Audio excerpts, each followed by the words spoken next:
And we're live.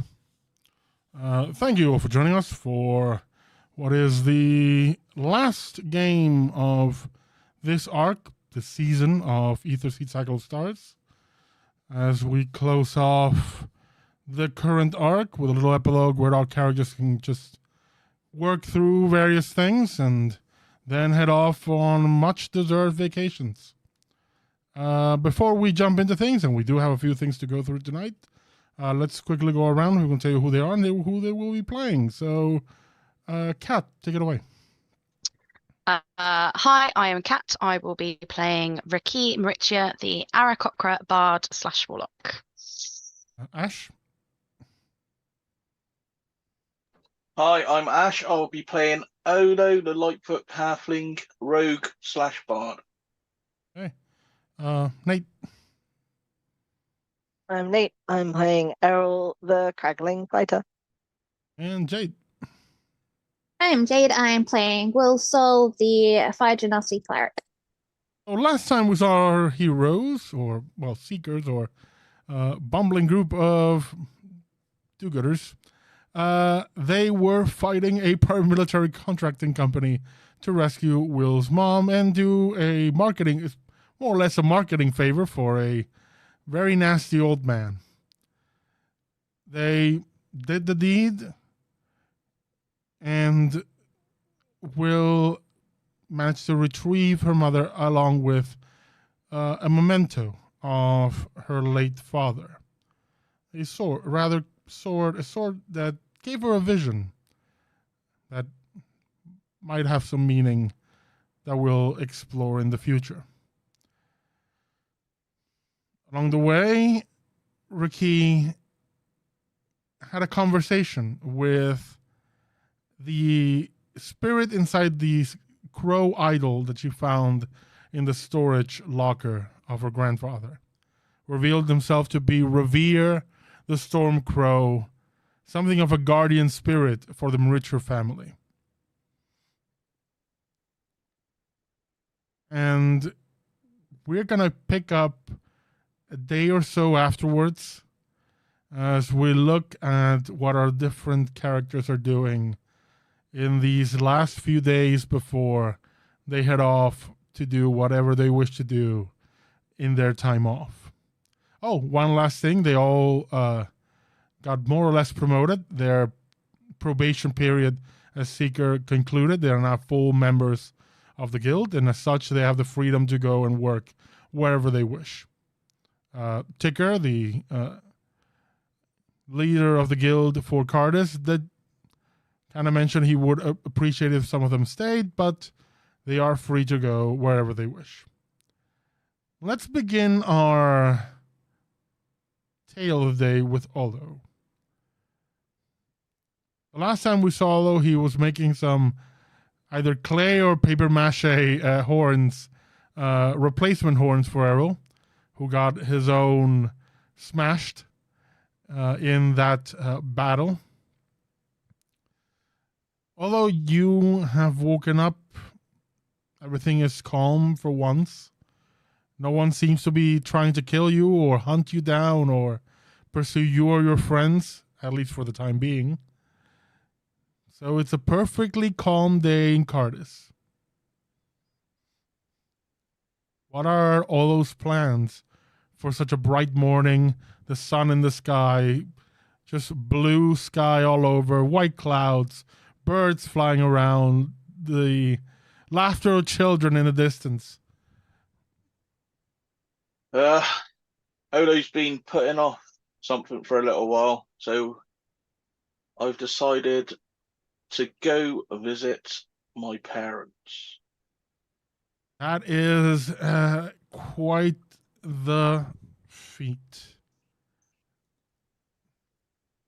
You, of course, this is all public information, so it will be easy for you to find that your parents' house, their private residence, is in Bolgis, the main residential district of Cardis, which, much like every district in Cardis, it's a city onto itself. Only Bolgis is more like the the suburbs to end all suburbs. It's just like what gigantic, massive citywide community. It's just houses and houses and apartment buildings and, you know, usual a one long main street with just every form of entertainment and restaurant and cafe and gastropub and hipster place imaginable, all to serve that community.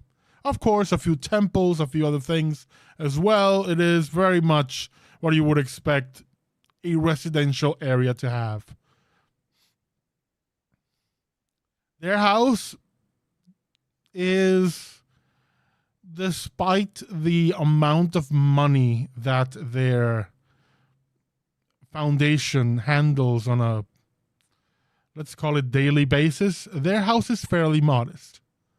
Still, your parents, before everything and even through a part of their lives, were merchants, so they are more or less not fully affluent, not massive mansion with gold toilets, and a giant Proudburrow on the fence. But it is a semi-large house, but it is, let's say, humble compared to a lot of the ones you see around them and in the same areas. It does, however, have full round security. There is someone at the gate, then someone at the door. Again, they do deal with, they are the heads of a very prominent foundation. Not only that, but, they have their family history has made them a bit paranoid in ways that you can predict and accept. And how do you proceed? I approach the gate and speak to the guy. Excuse me, sir. I'm Olo. I know you might not believe that, but I'm home. Mate, if this is your idea of a joke, like I kicked out the last Olo yesterday, so you're gonna have to do a little better than that.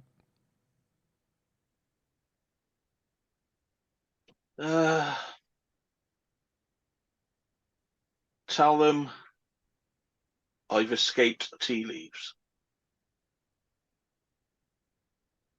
I won't have you make just. Actually, no. You would remember that when your parents met with tea leaves, and he gave them the big promise of the school that you would be going to, the private school, etc., that they were so excited to send you at.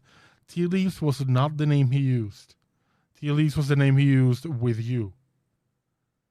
You remember the name he used? Actually, this was a long time ago. Let's have you make that an insight check.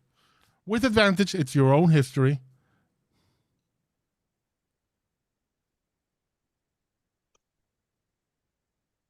14.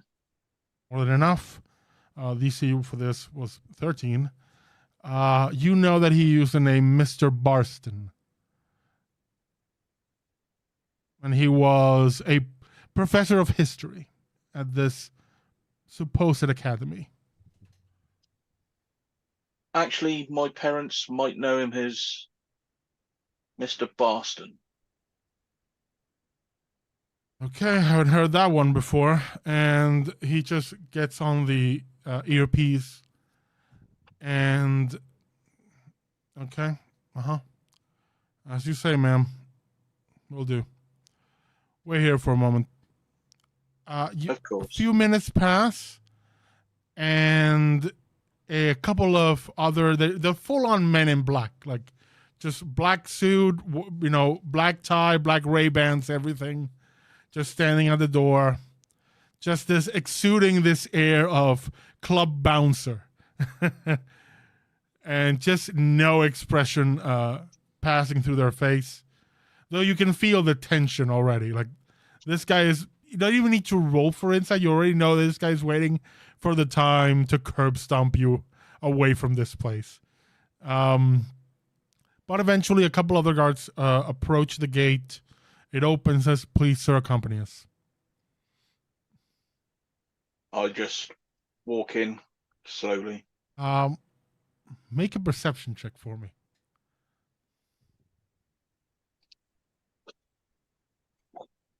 5.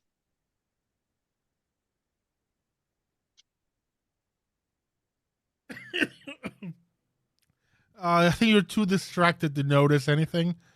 It is a beautiful once you pass, there's a bit of gardening around. There is a gardener just trimming some stuff. And you move on to the main house where you're escorted in, and they lead you to almost just like a drawing room. There's a set of there's a there's a tea set already in place. You can smell the tea already there. A few cups have been arranged, and for now the room is empty. There's a couple of love chairs. There's a small sofa, and there's some paintings. You see like a family portrait that you remember being incredibly fidgety when they were taking it very, very long ago. And a few of photos here and there. There's more. You notice, Emil, there's more photos of the time they had with you than of them like afterwards.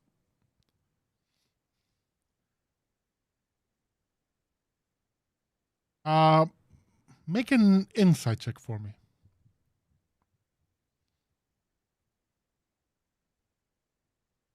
15. You're sitting there and you just get the vibe of this house. Just, you don't know why, but as soon as you cross, besides the security outside and everything, you have seen no movement so far. The shades are drawn, barely, some light naturally is coming in, so they haven't turned on like indoor lights. There is a gloomy kind of vibe to this house. Like, however your parents might be, this is not a happy home and likely has not been a happy home in a long time.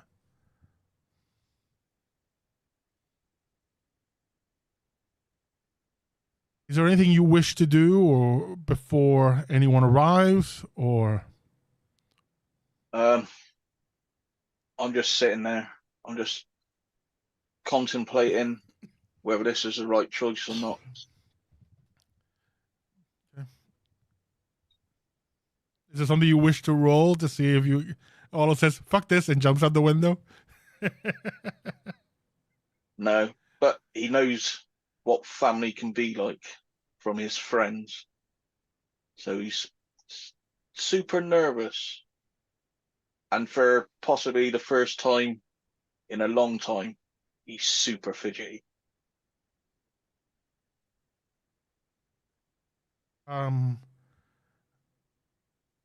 You hear footsteps first, rather than before you see them. You hear the footsteps approaching. They're very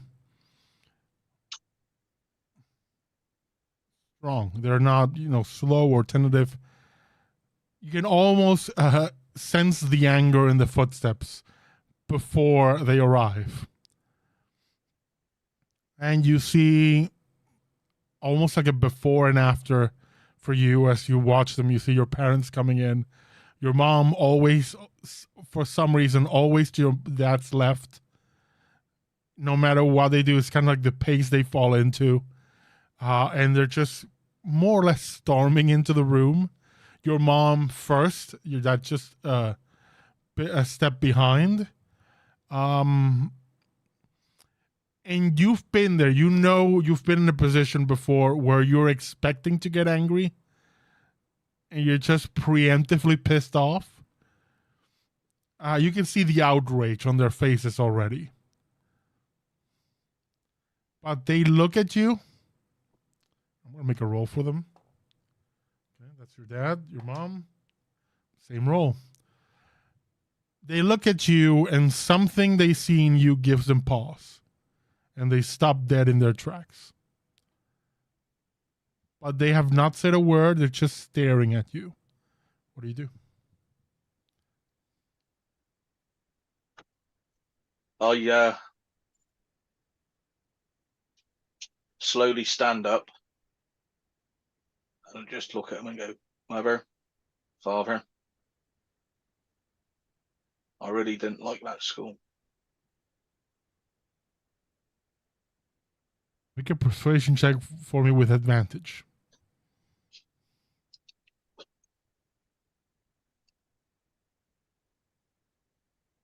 25. Amazing. I will be straight with you. The advantage you just got was not because they rolled high on their perception. And they both rolled a 19. It was because you said you were fidgety. And they recognized that as a trait in their memories. So they saw you recognize something in you and realized you were acting the same as you've acted in their memories. And you got that advantage because of that choice.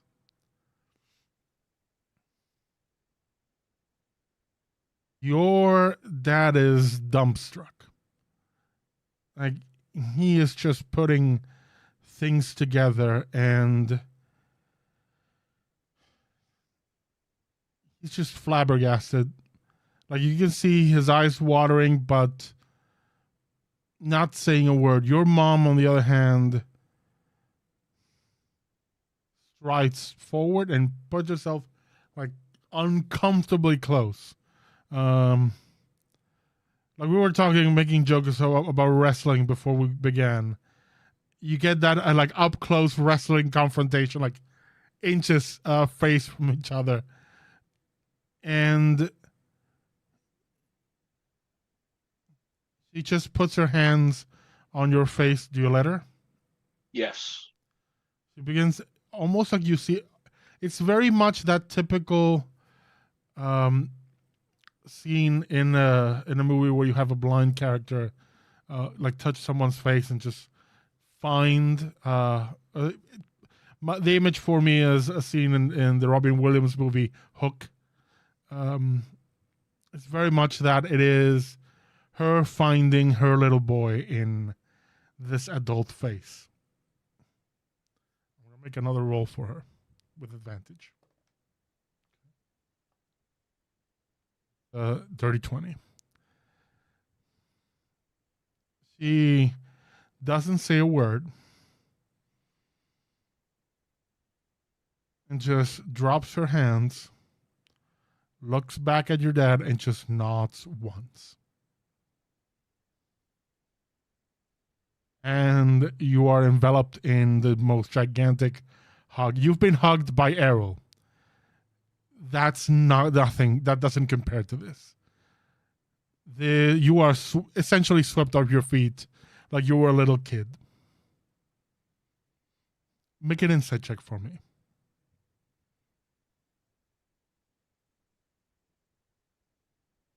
17. You can see it in their faces. They are happy but still reserved. Like they want this to be true. They are desperate for this to be true.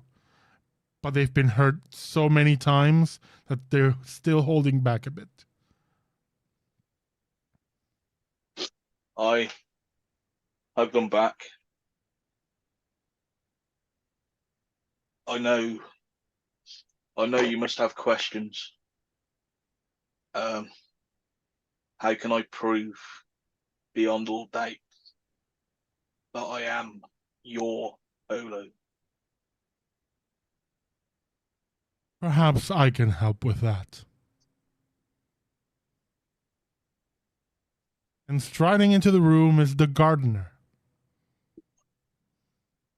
who you had failed to notice with your perception check.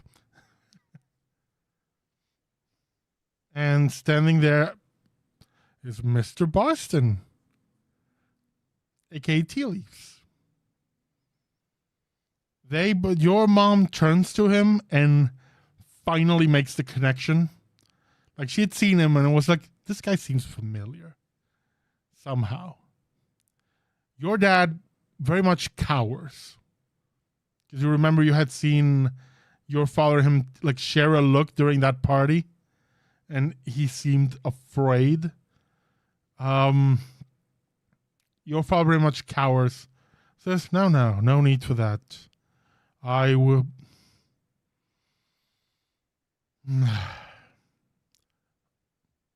I'm here to confirm his story. And to apologize, I suppose. Yes, he is indeed your son. Your mom pretty much goes at him. Like, just loses shit. How dare you? Security guards just start screaming for them and says, "Oh, don't worry. I've given your security a nice, relaxing cup of tea. They won't be bothering us for a while." And he just instructs him, points to the tea, said, "If you wish, you can have some as well. Though this one won't have any lingering effects. Don't worry, they're all perfectly fine, but they're gonna wake up in a few hours." Your dad terrified. You can see it. Your mom is even hers giving pause. Like he leaves his trying. You know him. He's trying to be polite, but there's something about it so unnerving. Of I've poisoned your entire staff, and just says it casually, like, "This is a chair."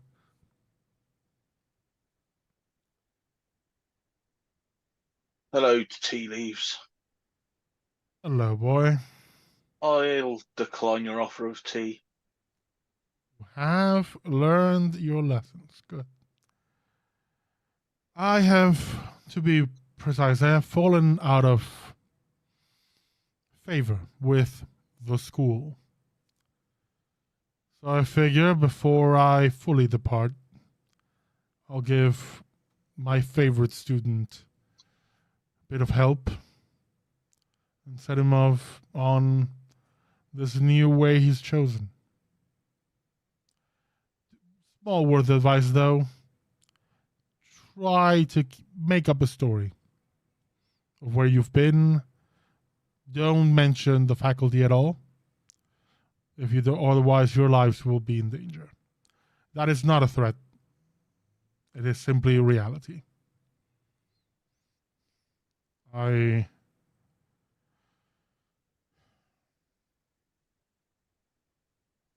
have some things to atone for myself, dear boy. So I will be taking my leave. Enjoy your time. So if you never need me again, or you need a special blend of tea, you'll be able to find me, I'm sure. I won't say it was a pleasure, but thank you. And it was quite a delight.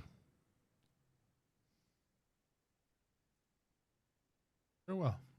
And he turns around and departs. Your dad is very much jittery. Your mom goes, "Are we okay?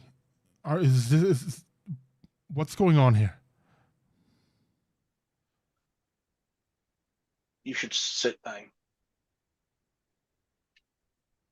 They sit down. What do you do?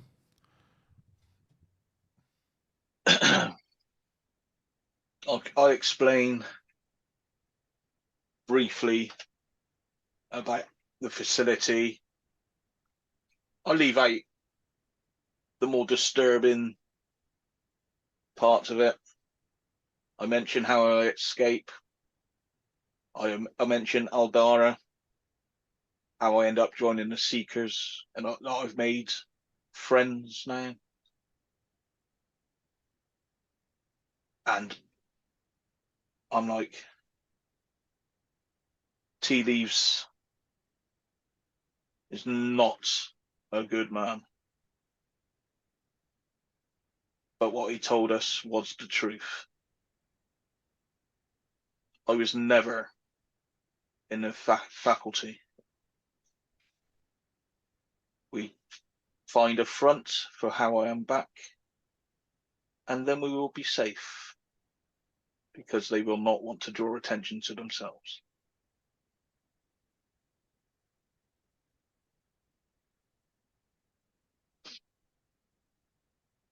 There is a long pause, a long moment of silence.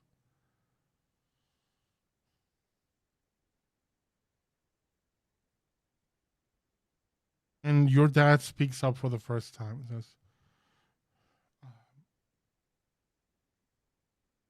well,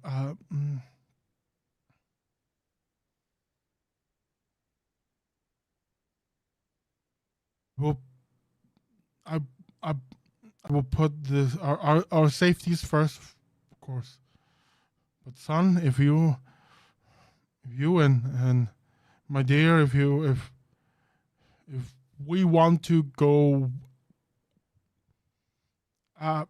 after these people, you just say the word. I have enough kept away to keep us safe for as long as needed, and to get the seekers on this and others as well. We leave them for now, Father.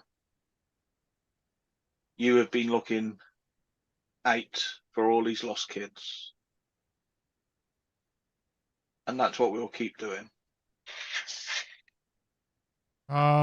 He just grabs you by the shoulder, and he is shaking. You remember your dad, very much the confident businessman, very strong, very direct, kind but direct, very strong-willed. What you're seeing here is a shell of that. But he desperately grabs you and just pulls you in and gives you a halfling bear hug. Just hugs you as tight as anyone's ever hugged you, and you just hear him sobbing in your ear.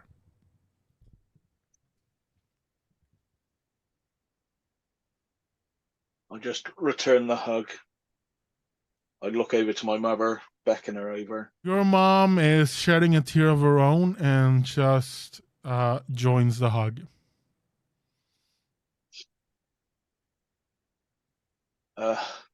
Mum. You get a there's a ping on your phone. 1 second. I'll check my phone. There's a message from Aldara. It says, I may have hacked some cameras. Happy for you.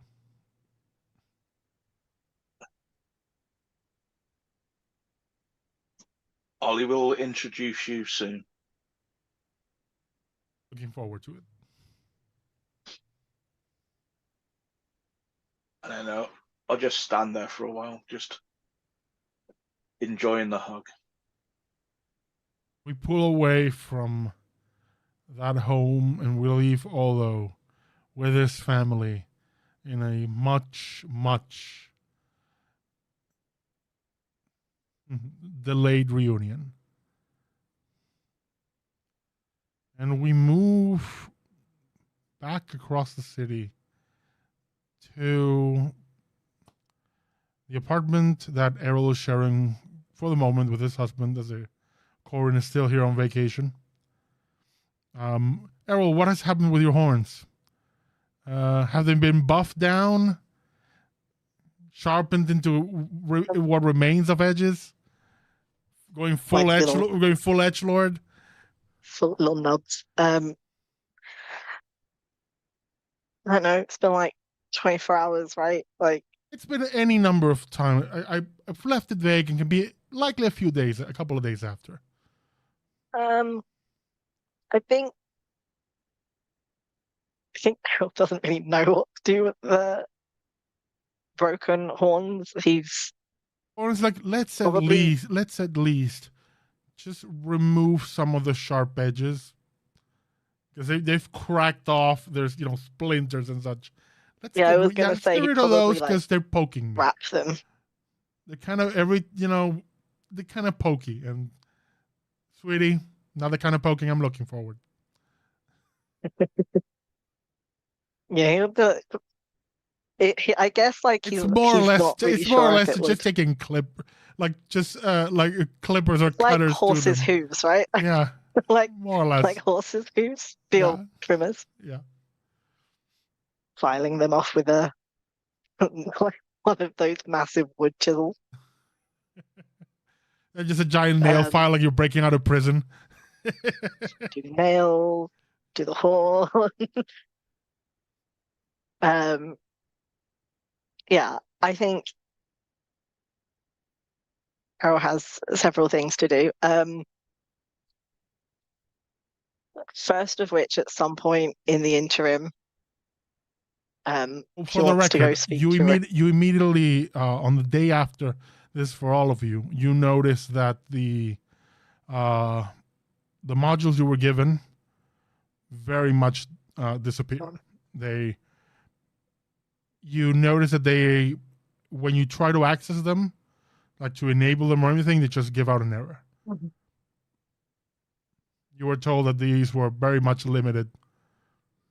Well, yeah, I like pop them. I think Beryl, being that he was using the one that Corey made him, would have popped it out and kind of Yeah, since these handed were it kind of over. one-off, they were more traditional physical modules with their own like built-in filament. The filament's fried. It's just you pull it out, it's blackened.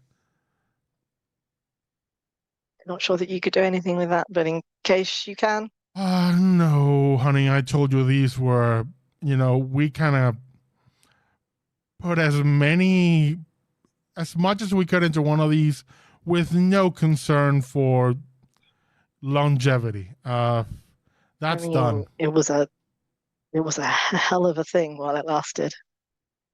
Yeah, it's that's why people complain that we take a little too long to come up with new stuff. It's a balancing act. There's only so much you can put into these without committing too much power into it. Yeah. If I put this in your phone just to use your built-in, and into a Weaver to use your built-in filament you use for every other module, it would have destroyed it. It had to be a standalone thing. It's all good.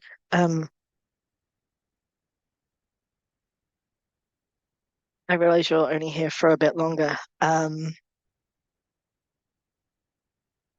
need to speak to RaQui because there's some stuff we have to settle between the two of us. But I also really need to get on that list. Want me to come with you? I know it's gonna be ugly. So I don't know. It's gonna. Remember that guy from, gosh, it's been what, 6, 8 months ago from downstairs back home? Yeah. The last time I dealt with any sort of Asmodai reckonings. And I had the lawyer there to do the speaky part. So yeah, I don't know. I need to head to. I guess I'm just saying I can either go do this while you're here, or you and I can spend the rest of the 2 days, 3 days left, and then I'll get on this. I mean, we know this is not ideal. I know you too well to know that you don't want to do this. I do not. And I'm gonna be with you every step of the way for as long as you need to do this. Yeah. Thank you. I'm speaking to RaQui this morning, and maybe she'll agree to come help too. She's not much of a people person, but I find she's quite effective when speaking to people, actually. I think it comes. I recognize that. And this is not me putting on airs, but I have had been like the guest expert at like a symposium or something. That's the kind of air you get when people know you're good at something and you know you're good at something. There's an attitude there that somehow people respond to it. I've seen several attitudes from RaQui, but yeah, I see what you're saying. Yeah, Also, I'm gonna deal with a different speak with attitude enough from her, confidence and though. authority, people will do anything. I run into not that often. It's irrelevant. I'm rambling and not getting anything done. I'm gonna speak to RaQui this morning. I'm gonna take her some coffee, and he goes to make coffee because we have to start on the right foot with RaQui. You make the coffee, and Coordinates, I'll wait for you here. I'm sure you two have things to catch up on. He gets a look that tells him probably more than Errol's rambling would. It's like a, mm-hmm. Yeah, or Corin's not stupid. Corin's no fool. Yeah, Errol's not hiding it. It's just one of those looks. It's like, yeah, this is gonna be a whole conversation too. Yep. So you find yourself standing in front of RaQui's door with a coffee in hand. RaQui, you smell the coffee before you hear the knock. Waft it. Don't knock, just waft the coffee. Open the door. Oh, Errol, hi. You know what? Let's do something else.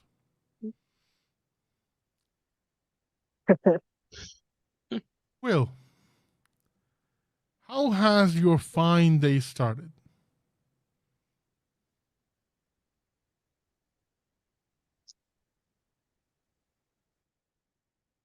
You'll have me find out what? How has your fine day started? My fine day started. Sorry, I missaid that. I was like, what? What did I find? You've got a house full of people. I do. Yeah. Apartment full of people.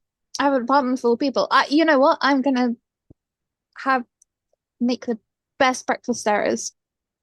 For the record, the night before, breakfast. just to make things easier for you, the night before, Podrick and Lynn say, you know what?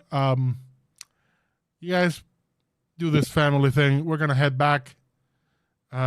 Just leave you all to enjoy your time. And they literally just make the call. They say, yeah, it's time. Pull us. And they both disappear. And it's now you, your mom, Voltaire, Mira, who's his girlfriend, and you. And your mom, of course. Clara. Yeah. It's the soul. It's the souls. Yes. Yeah, I make a big family breakfast the next morning because we haven't had one of those in a while. At the same time, we'll ask, RaQui, does your morning begin, or is the first thing you do this morning is potentially have this chat with Errol? Or I think you mentioned to me that RaQui wanted to have a chat with Will. Oh, well, I wanted to have a chat with both. So there's a few people I want to talk to. Because what I'm proposing, and to make this far more interesting for me and for your audience, is that, you know, maybe Will, I think you'll agree that Will likely will be making a lot of coffee and bring some to RaQui as she does every morning. Yes. And that gets RaQui and Will talking. And around the same time, Errol arrives with another cup of coffee. I mean, yeah, like Will and RaQui are opposite each other. So, like, RaQui normally spends her morning with a coffee from Will. So, yeah. You would have been invited to breakfast as well, so it's up to you, really.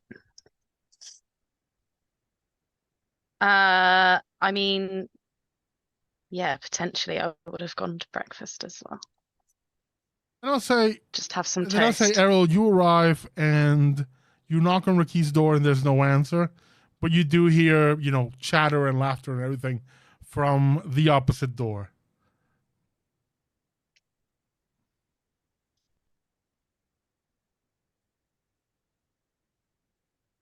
Walk over. Tap, tap, tap. There's a knock on the I think door. he's gonna put the coffee to the side, out of sight.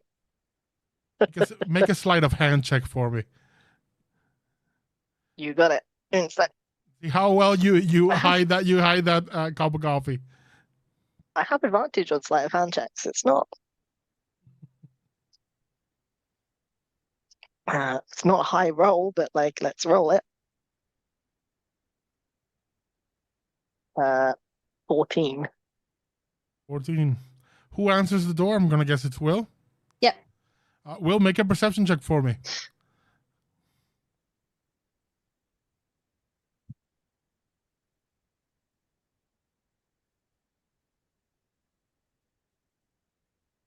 Uh, 10. I 10. didn't. Yeah, no, the scent of your wonderful cooking overpowers everything, and you don't see this offending cup of alien coffee that doesn't belong, and was made by not an expert. And it's That came Errol. out of the machine. It's Errol. Oh, were you making too much noise? Did you want to come for breakfast?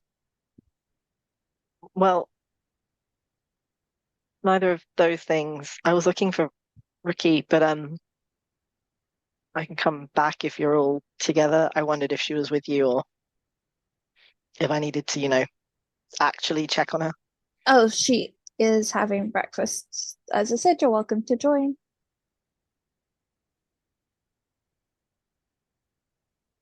Does Errol, does Errol think that his husband would like to join? I am situation. not gonna make that call for you. I feel like they're not super social people. I don't. Well, I feel like in general they've not been social people. So he's sort of like, if you're gonna I'll go have breakfast and I'll swing back up.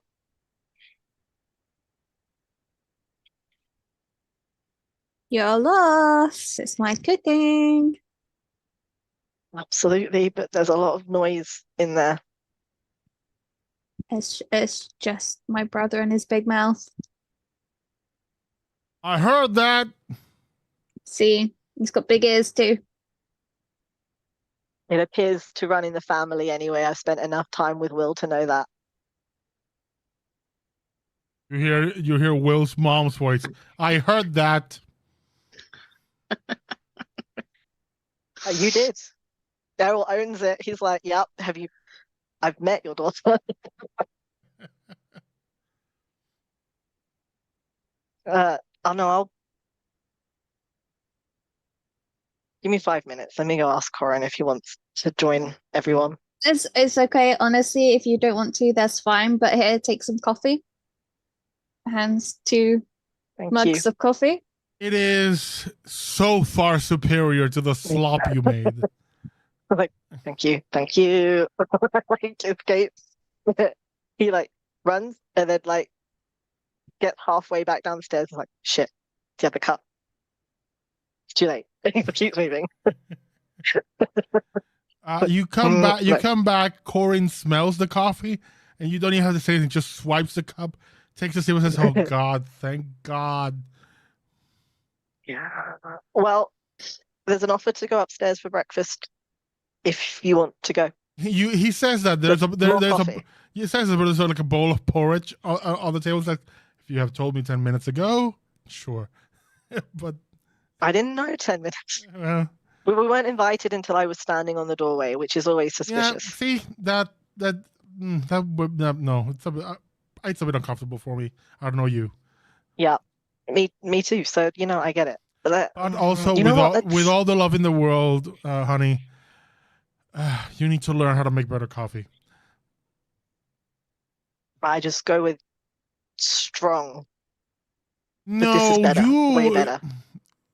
Sweetie, I have drank coffee from you since I've come here. Like, that I think burned. the consistency could be described as molasses. So, no. I can't like it. This is better though. Agreed. I need to eat. I need to eat. I need to. I don't drink your coffee, Errol. I eat it with a spoon. I've had softer ice cream than your coffee. Puts his hands on his hips and he's just like, you know what? You know what? I don't have to stand here and think that. I could go back upstairs. That's your choice, Errol. You know where the good coffee is. He just sits down, drinks the coffee, and eats the porridge. He's gonna make himself breakfast, and we'll eventually go back up after he thinks maybe they've stopped upstairs. About an hour later, more or less. Yeah, or slow breakfast till like run a lap or something. He did not get up early enough to do his normal routine, but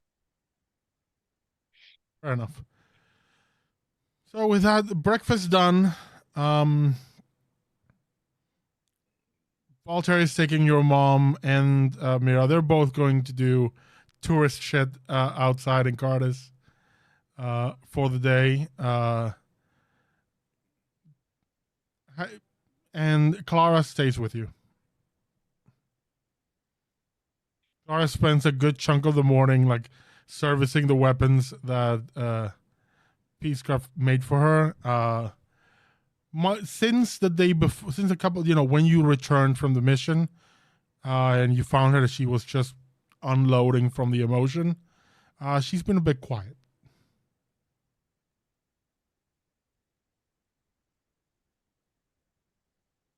Up to you if you wish to stay with her or go for one with RaQui, assuming the RaQui would approach Will to have a chat.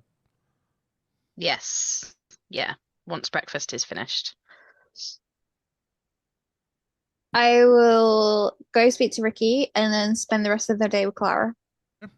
Then we pretty much return to that point in time of Errol coming down, knocking on the door, and both of you at RaQui's place, barely sitting down to talk, and now Errol's there.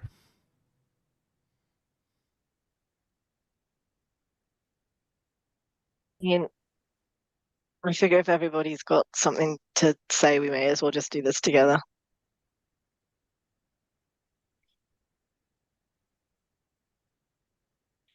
Okay.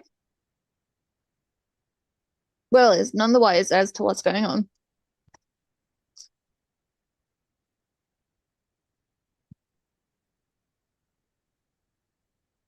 Well, this just got a whole lot uncomfortable. I apparently have that effect on people.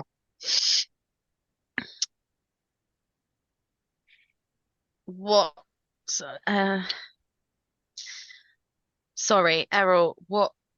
Will said that you came looking for me. What was it that you were after? Oh, you remember when we went to save Will's mum and we agreed we'd talk afterwards about the whole "you've been avoiding me" thing? And also, whilst we were fighting Will's mum and there was the whole revelation, I figured I'd go over that with you too. And you want to have that chat now? RaQui, Cool. if I leave it, you will continue to avoid me and we'll never have it. And you can fly.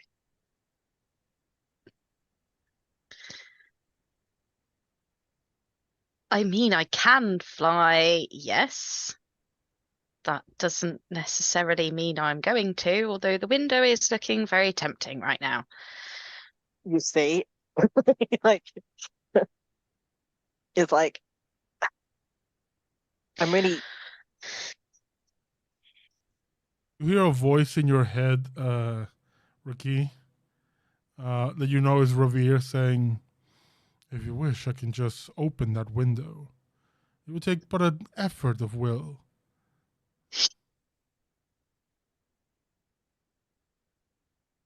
kind of just look, and then I'm just like, shake my head. You see the idol sitting on the table there, like the little eyes on the crow just glinting a little bit.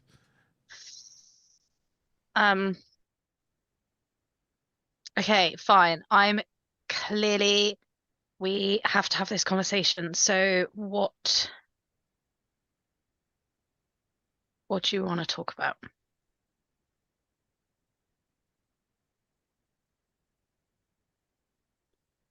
How about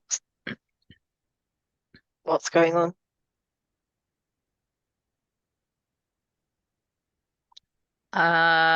Well, we just rescued Will's mum, and Will nearly died, and then we've had breakfast this morning, and now we're talking.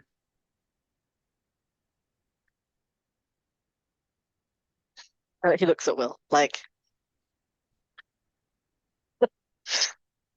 because Will and him shared a look before.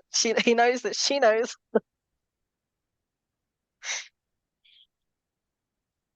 I mean,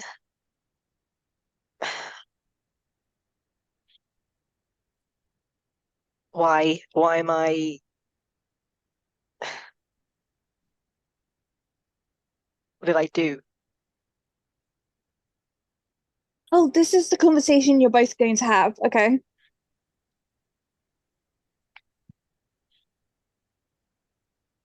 What do you mean? What did you do? Well, we Can I quickly go went get from some being popcorn friends, for this and conversation? I realize friends is not an easy thing for either of us in general.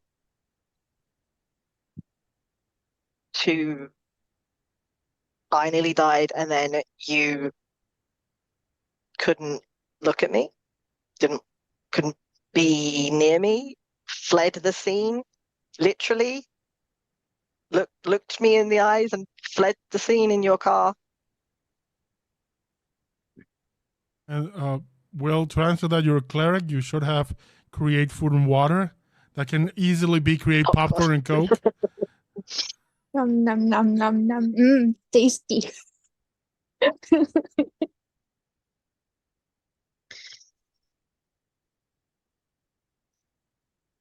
And if I pussyfoot around this, it won't get dealt with. And you're normally so direct, so clearly something has happened. Well, I'm sorry to have made you feel like you were having to pussyfoot around, as you say. But you said it, Errol. You nearly died.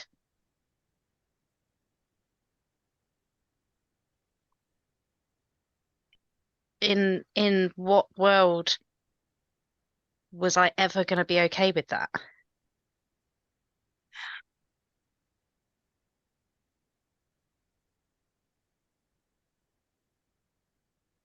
You don't have to.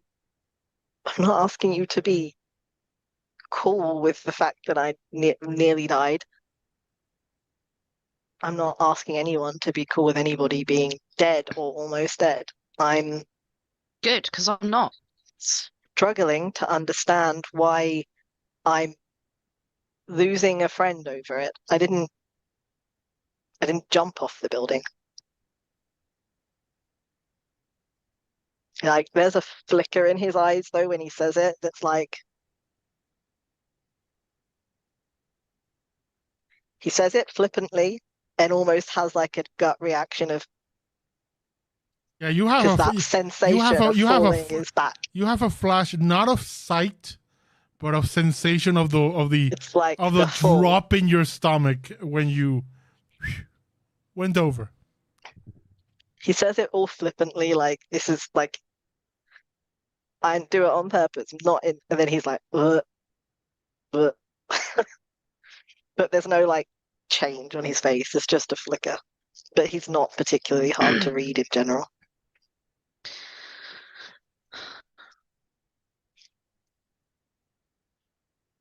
I'm not stupid. I know you didn't do it on purpose. You're not the one to blame in this situation. If anybody is to blame, it's me.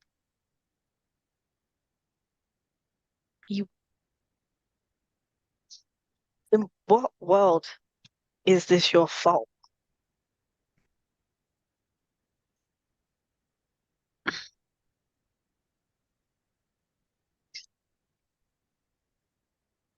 We'll kind of put a hand on Ricky's shoulder gently to kind of reassure her. But she knows not to say anything. She's not going to say anything because this is their conversation.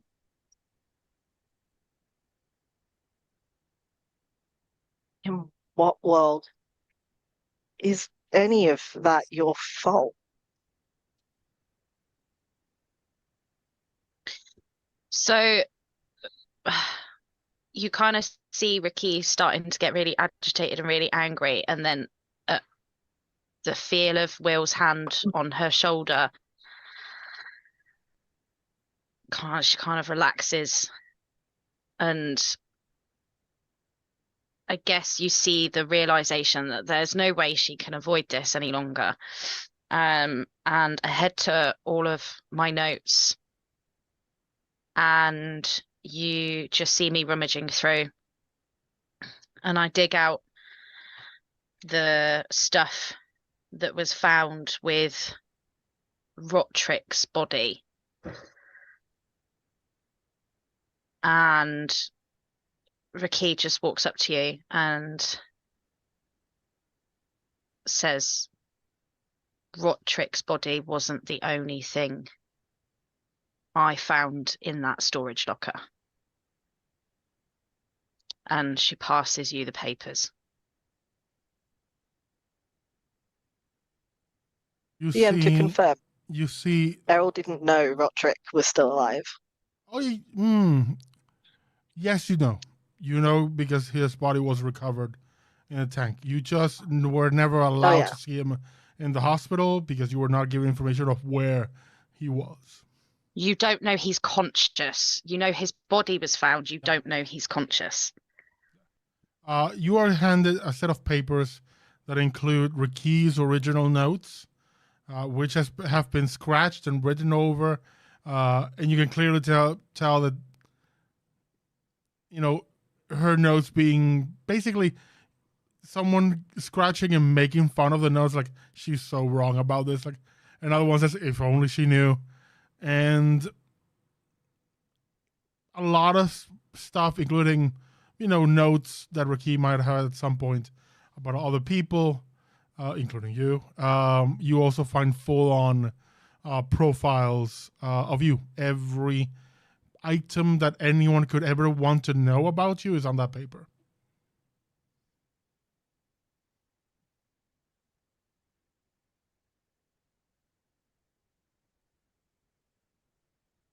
Okay. So the Quiet have been watching me.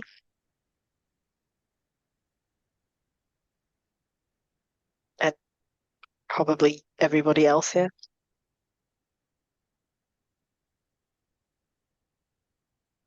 There's one for all of us. Yeah.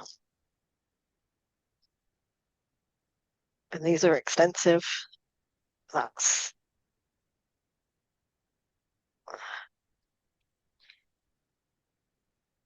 still not your fault. Make an insight check, Errol.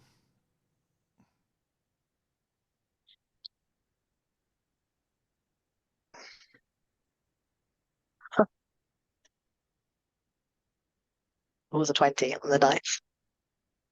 Reading the notes that you know, because they are, you know, photocopies of originals. They're essentially Ricky's notes. Anyone with these notes could have gauged the group's actual knowledge of the Quiet and their operations, and to find the path where none of you would suspect anything, like how to avoid the things you expect and how to subvert them. So Errol can surmise that RaQui's notes are more or less a blueprint somebody can use to infiltrate or The notes plus subvert us. the notes plus the extensive profile are a map of how they're getting to all of you up close and personal. Which, okay, Roderick's case, very much what happened. But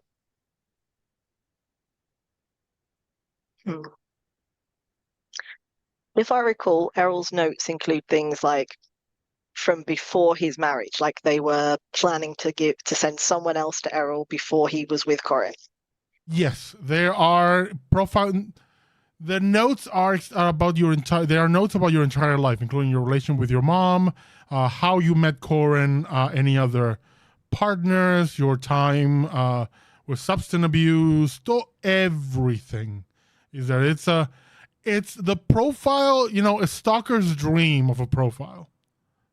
Yeah, but I guess I'm just clarifying because in the session where RaQui was going through it, I recall something about there was originally a plan to send someone, and then Errol ended up with Corin. No, what I mentioned is that in the notes, the original plan was for Roderick to dismantle your marriage. Okay. But that was scrapped along the way.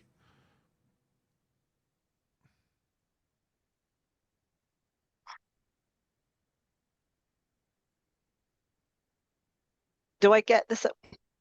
Realize I'm using the same check, but do I get the sense that these profiles existed in some way, shape, or form before the notes were found? You have no idea. Yeah, the only thing you would definitely get with a natural 20 is that the degree of either manpower or connections 26, involved. by the way. The degree of connections and manpower and people that it would have to contact to get, or, you know, surveillance that would be required to know this much about you is staggering. Like, this would involve either direct observation of you as a target, or just talking with people who know you really well, or you cannot imagine how much, you know, you live in a world with magic. You know, the possibility of someone being grabbed and their knowledge extracted is a very real possibility. Yeah. Errol's sort of baffled as to how they can have this much information when Errol himself is not very close to very many people. But he sort of looks through it, and he'll give RaQui kind of a hard stare. I'm not going to say that your notes haven't given them a VIP pass, because it has. They have. However, please remember, they stole your notes basically before we knew each other. They had to have put in so much effort, so much. I can't even fathom the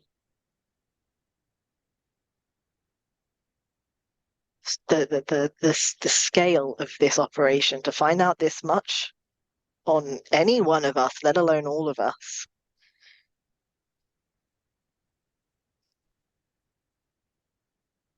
We are a problem to them. You were a problem to them. Sure. This was always going to happen. If they can do this, if this is the level of what they're willing to put out, this is always going to happen. Your notes or not your notes. And you can blame yourself, but the minute I learned what was going on. There was not a world that I wasn't going to go searching for answers.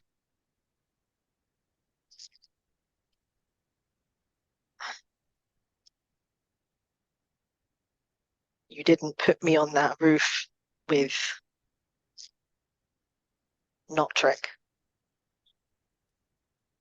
I did that because I trusted him. That was me. And he told me not to. You trusted Well- him, Errol, because he knew how to get at you. It's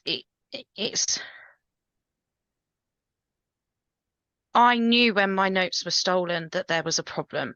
I knew that the level of information that was in them, that the Quiet clearly didn't want me to have access to that information. And that's fine because that was targeted at me. This is a game I've been playing for years. I have come across so many cases related to these people, and I've made it my life's work to try and figure out who they are, how they operate, just to get something to try and stop the chaos and murder that they bring along the way. And, you know, them having a problem with me, that's absolutely fine. And yeah, when my notes were stolen, we weren't friends. I didn't have any friends. And this is the issue, Errol. This is why I couldn't be around you. It's not that you did anything wrong, it's what I did wrong. I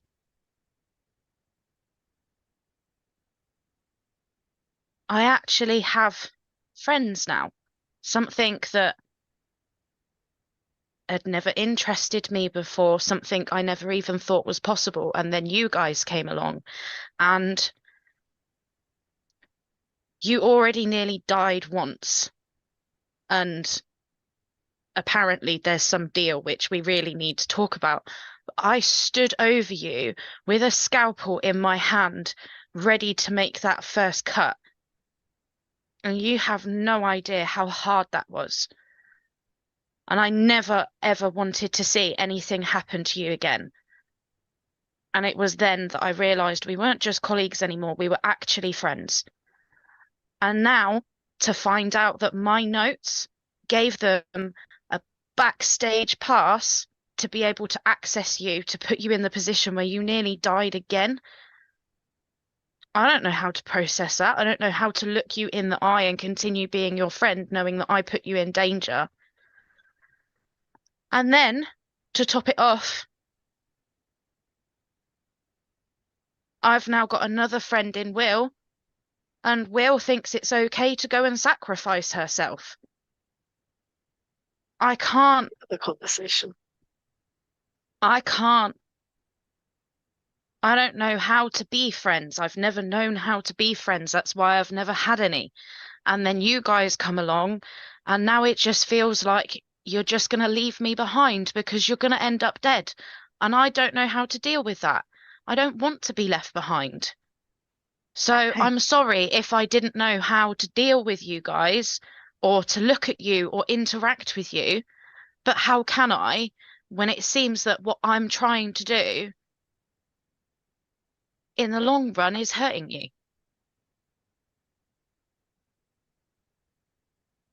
Oh, I am no stranger to losing friends and being left behind.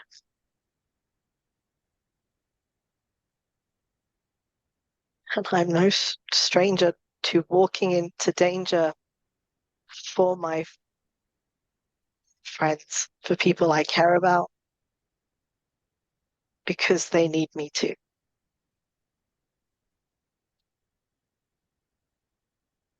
In a world where your notes didn't get taken and we became friends, this still happens, RaQui.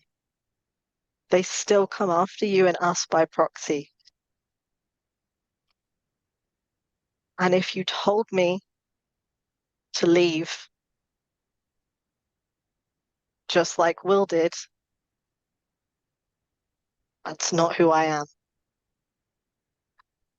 And so I get it. I get not knowing how to make friends or how to be friends with someone when you're afraid that they just won't be there one day. Especially if you think it's your fault.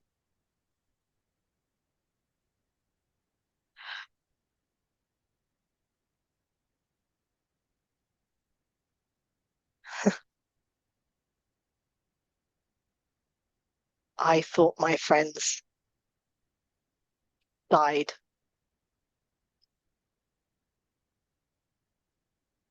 At least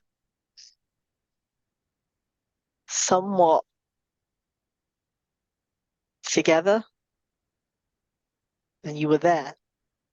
It was so much worse. And I think about that all the time.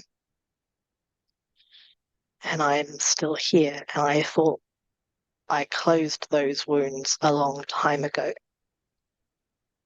Sometimes shit just happens and it brings it up, and it's like I'm 20 years old again, trying to piece back some semblance of a life after that shit. So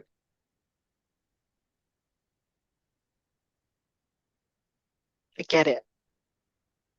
And if you need time to process without me being around, that's okay. But tell me that. Just, you guys are my friends. Two of you, Olo, even Clara. I do not make friends easily either. I don't know what I'd do without you, but I need you to know this intrinsic truth, RaQui. All of us might die. And I'm going to do my best to protect the rest of you, and you're going to do your best to protect me, like you've been doing this whole time. And that's what happened. I fell off of that building, and Olo saved me.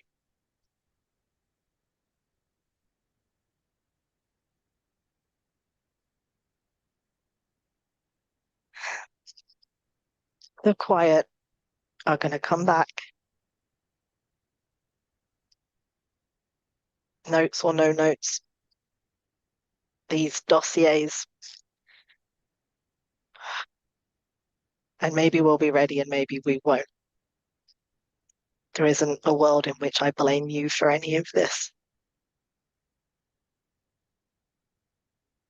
Terrible people exist. It's not your fault that they exist. You're just trying to stop them. It's all we're all trying to do. Trying to make the world better.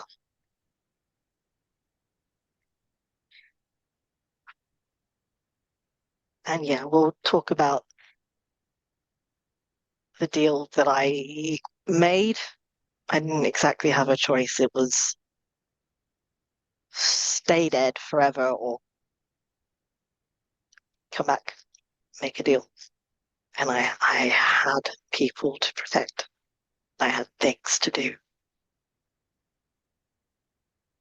And I'm going to ask you for your help. Because I don't want to do what I'm being asked to do, but I'm prepared to do it.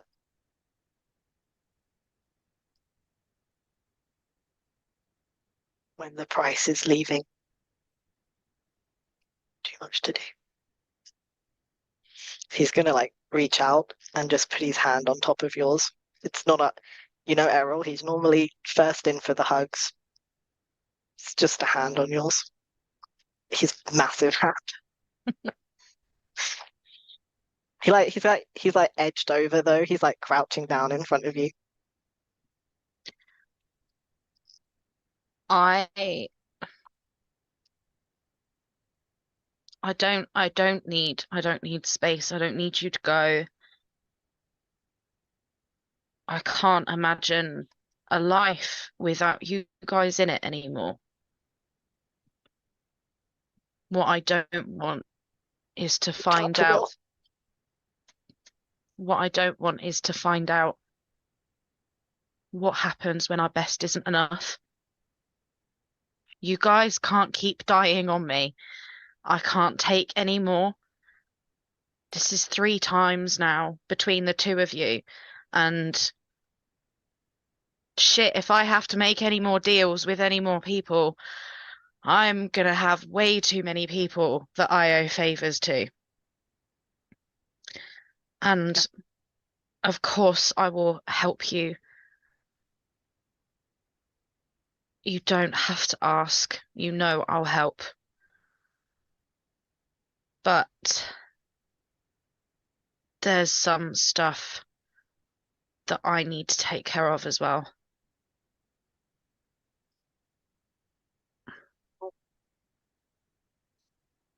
I think there's the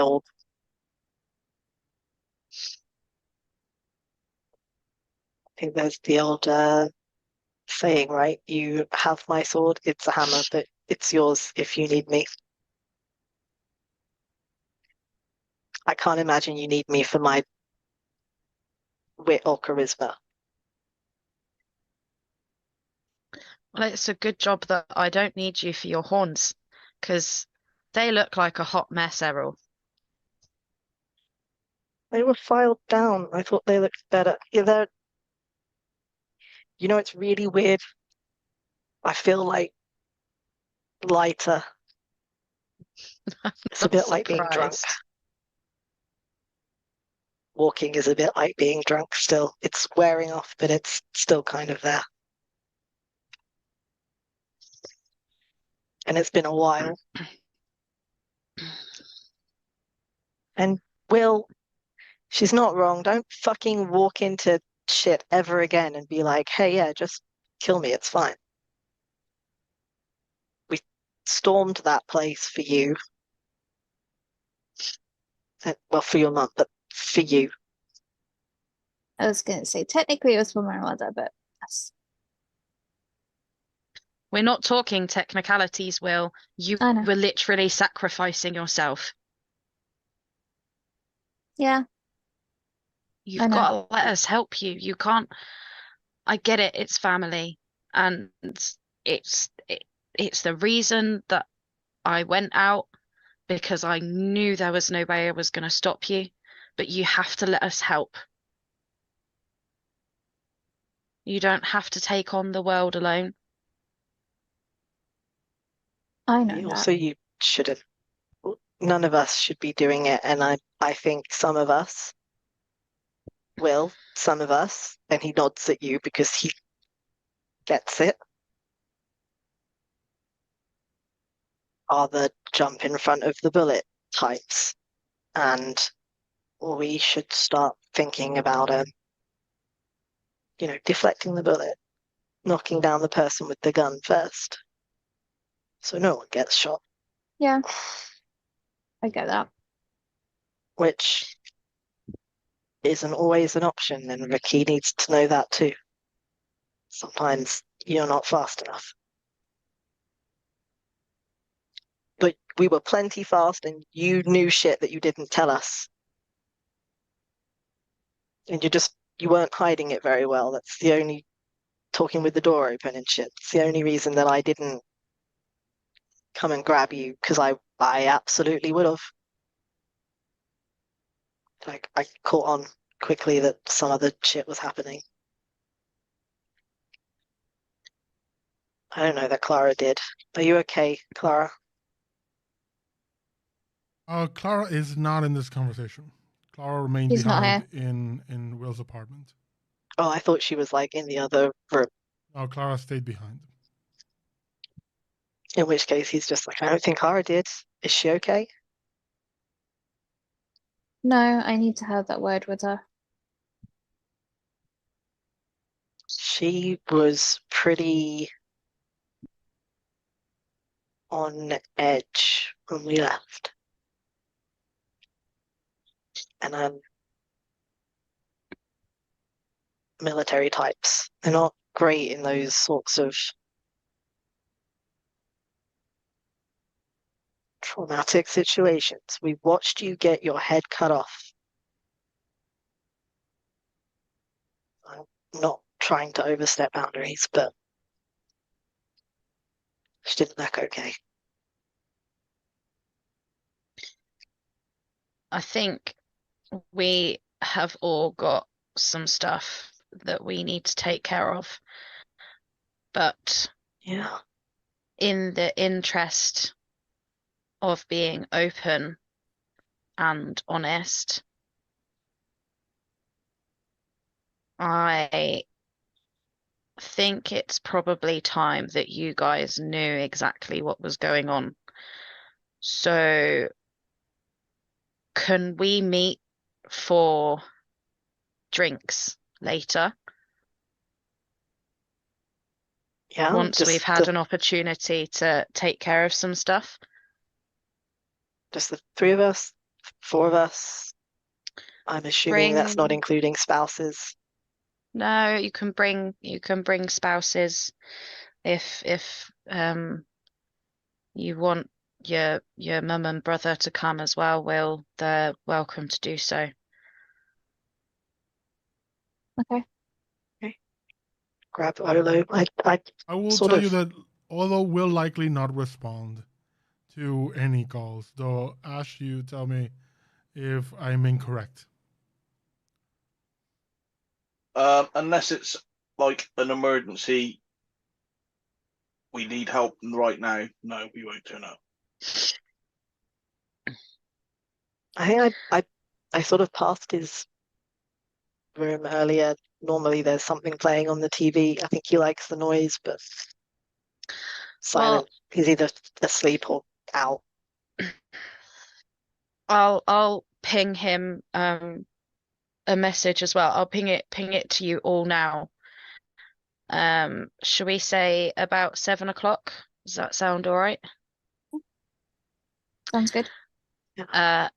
And I pinged them all a message, 7 p.m. and the address for the honey pot. Yeah. Errol looks at his phone and then looks up at you and is like,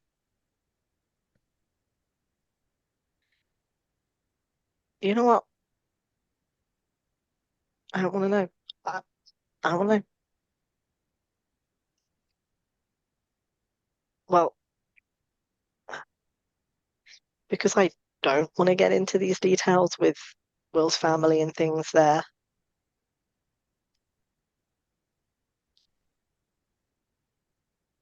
Any of you that really like short story about this deal?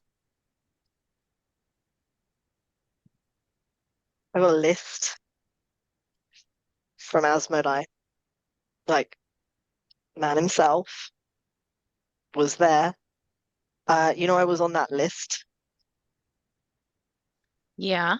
right, back at the beginning. And Giovanni said I was taken off of it. I don't know if that is what happened or if I got back on someone's shit list. I still don't know who that is. So that's a whole other thing I need to tackle. But when I died, which is the second time I died. Track record getting not great.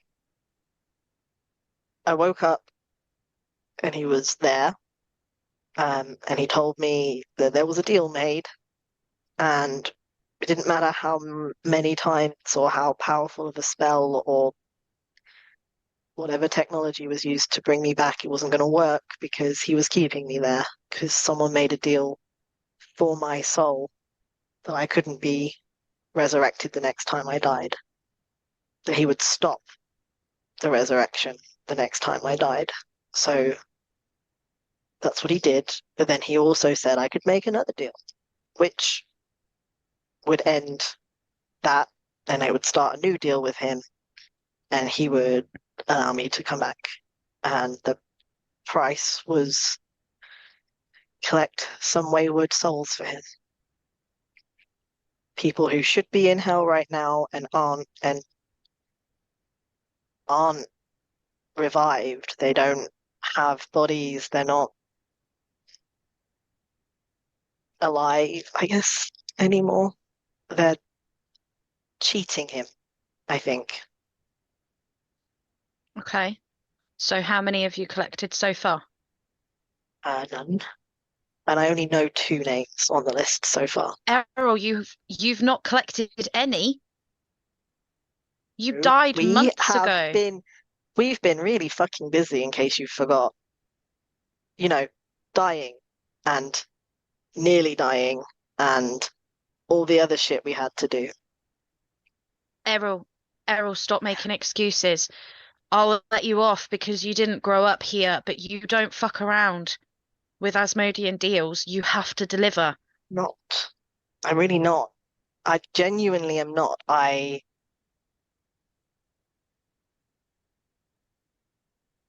It's just not been the top priority, but I Well, you need to need make to it the get top it sorted. priority. Yeah, well, I'm not going to get 20 souls done in this amount of time. I know 2. I don't know the names until I see them. And I've seen 2 people. I saw one when we got to the city, and we've only been here, what's it been? A few weeks. First name. So I'm not super behind schedule. You need to start taking some of them off the list because Yep. you really need to follow through on that. There's consequences if you don't. I intend to. No, I know. I'm not entirely stupid. I've worked with the church. I guess not church. Yeah, it's a It's church. kind of a church. The Church of Asmodai before. I have worked with the lawyers there before, but I've never been the collection agent. I don't have to do the talky bit or the convince. I did convince one guy, but he was a real asshole, so I didn't feel so bad about it. Well, we need to, yeah. You should You know have the asked for help with this sooner. Yeah, well, I'm not very good at asking for help, but I'm asking now. And Corin came with me a couple days back, and we got a nifty this that I pull out. This. It's essentially a branding iron. Okay. This, and apparently I jabbed someone, and it's messy. It's gonna that method's real messy. I'm not sure what the other method is. I think it's just however you dispatch them. Okay. Well, Okay, I need to take care of some stuff today, but tomorrow we start on that list. the 2 whole people that I know of. Yeah. And then we'll find more. We will do whatever it takes, but damn it, Errol, you need to fill that list. You need to do it. I'm not unaware of that, RaQui. I don't make deals. I don't like doing it. I've never done it before. Hey, deals are all right. Honesty. Why do you I think think I it's was happy different. to just stroll over to the office the other day? Yeah, I think it's different when you get to make your own terms. Oh, I Ricky, mean, you know that. It's never your turns. It's always the office's turns. yeah. Errol, there's no such thing as your own terms. You can try and barter a bit. Do you think I got I to didn't stipulate have my shit own terms? to barter. I What was I going to barter with, Ricky? It was you stay dead or you make this deal. Exactly. And do you think that I had the opportunity to barter for terms when I went over and got the coin? No. What are the terms? You don't know? Yeah, I don't know. I just got given a coin. If Didn't I make want it to yet. use it, use it. Exactly. So, it's you do what you've got to do, but it's a trade. It is a Okay. plain and simple trade. So they've upheld their end of the deal. You have to uphold your end. I So intend to. I'm not running away from this, Ricky. Just it literally was not a priority. We had big shit in front of us that we had to deal with, and it was time sensitive. This wasn't priority. And now that well, we have it this is now. space, I'm asking for help. First Okay. opportunity. I'm not. Well, let's take care of what we need to take care of today. Yeah, this can be tomorrow's We'll priority. meet. It's not a problem. Sure, the Well, priest isn't going anywhere. we'll meet for drinks later, and then tomorrow we'll get on it. I'm gonna go tell Corinne that we are going to the honey pot tonight. Corin has a That's gonna good go laugh down for about weird. 5 minutes. And just sure, fine.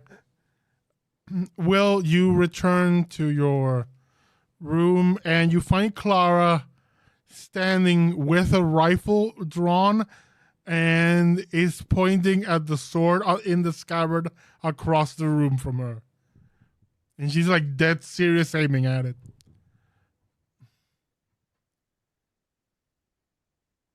Something on your mind? That shit burned me. And then it laughed. What? She raises her hand. There is a burn on her hand. I The worst thing is the burn, like the pattern of the burn spells out loser.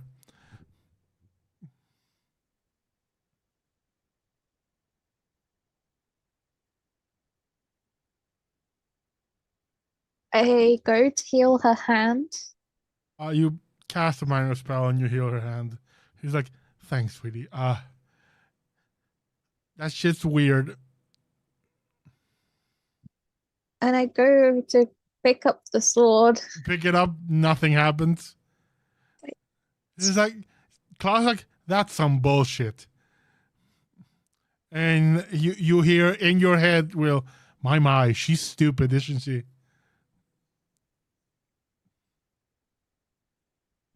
Take that back. I say that in my head. I can take it as back as many times as you want. It won't stop being true, though. Can you lift the sword a bit? I want to take a good look at you. Didn't get a chance last time.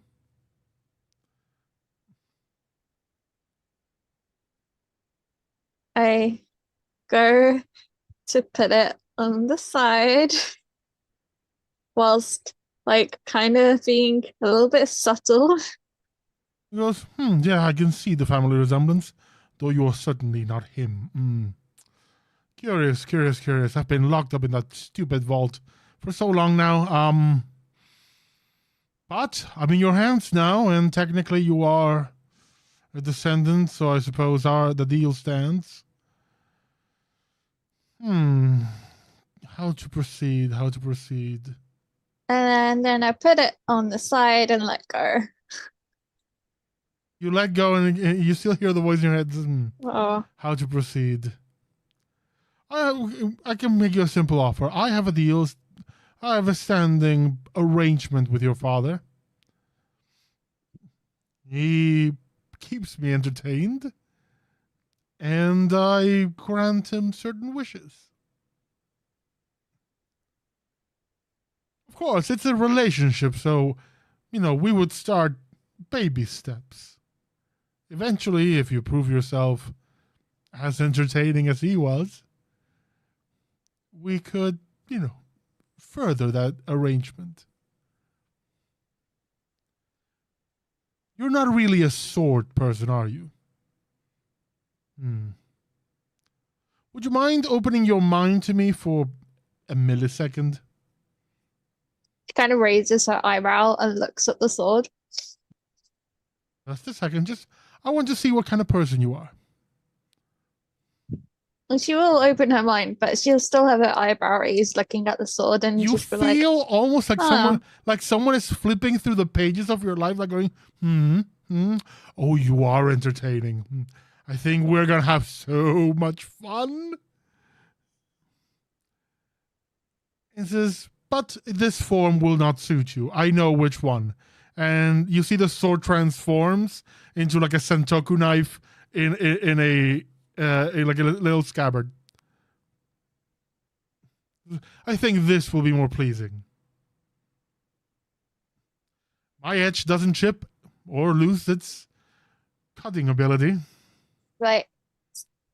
Sweetie, maybe we should leave this alone for a bit. You just hear Clara just load the magazine, like just say the word. No, it's okay. It belonged to my father. But if I have to say the word eventually, we'll just leave it for the moment. You hear the voice again saying, can you tell me? I already know your name, but could you tell it to me? Just, being proper and all. You can tell me your name first. My name is extremely long and complicated for your mortal mind to pronounce, so I'll use the nickname your father had for me. My name is Sarvok. I am what you would call an Ifrit. Ooh. Okay.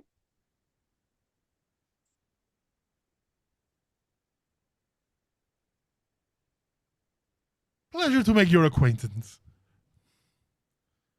If you want, you can make an Arcana check to know what the details of what an Ifrit is. Yeah, let's see that. Arcana, right? Ooh, I rolled 19, 21. 21. Ifrits are creatures from the elemental plane of fire. They're essentially the more chaotic version, usually evil, or let's call it mischievous or trickster version of a genie. Let's just say they have very, very wild sense of humor. It makes sense with the whole wishes thing. Sure. I will give you my name, and I will give my full name. Although I don't know if that's my real name. Just as long as you think it's your name, it's your name. I mean, there's another concept of true name, which is your cosmological name, but we'll not get into those. Those are complicated. Those are not fun. I'll explain some other time why they're not fun. Let's just leave it there for now. Okay. But yes. Right, this guy and Will. I think you and I can have a lot of fun. But I'm sure I am not liking the way your partner is aiming that weapon at me, so I will be quiet for now and leave you to it. Appreciate it.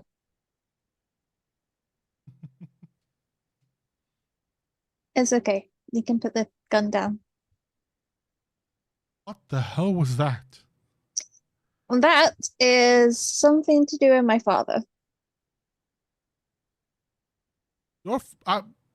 Honey, with all due respect, your family, whichever, yeah. But I thought you knew this. No, I mean, you know me. I suspected it. Now I have confirmation. Is that a deal breaker? Oh no, I'm into it. Very much into it. Having said so, And she walks really close to you. Again, wrestler confrontation clauses. If you ever choose to die voluntarily, I will kill you myself. Then I will bring you back with that Asmodean deal and kill you again. Okay. I'm not kidding. No, I Well, know you're not kidding. And I just hope you know that I would do exactly the same. because I saw your head being chopped off, and I don't want to see that again. And I close my eyes, and I still see it. I don't know. I wasn't there. Technically, you very really were. Like, I know it's some form of illusion. I know, but it doesn't change the fact that that's what I saw. I know. And you can't erase that. No, and I'm having trouble letting it go. I know.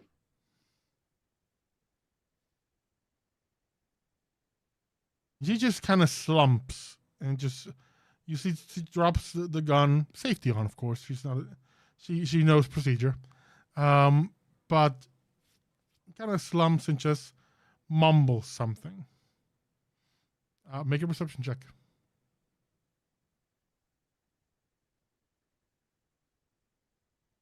Oh, another 19, 26. He mumbles, I love you, and I need you. And I will hold her. And I will stroke her hair. And I will whisper it back. She gives you a hug and cries a bit, but If she mumbled it, I don't think she wanted to say it out loud, so that's why I whispered it back. after she's kind of calmed down, she says it out loud. Yeah. And we'll fade you to black, because we all know what happens when Will and Clara get together. I don't know what you mean. We'll not discuss it. RaQui, what are you up to? Aside from suddenly disappearing from camera. Yeah, sorry, removing kitten. So I before Will disappears from the apartment, I am going to ask her if she can do me a coffee to go. Extra hot. I'm going to assume that happens without fail. Yeah. And I'm going to head to the library. You arrive at the Seekers Guild, head to the library floor, which again is this Doctor Who-esque, much larger space than it should be. And it's an MC Escher nightmare of interconnecting floors and bookcases that are perfectly horizontal with the books pointing down, but they don't fall. And you see there's a pile of bones with a skull on top. That the eyes light up and it forms into a lich and goes, "Hello." Hello. I wonder if you could point me in the direction of Mentra.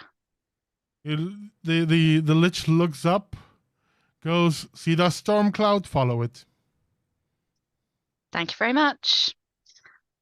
And I head off towards Mentra. And much like almost like a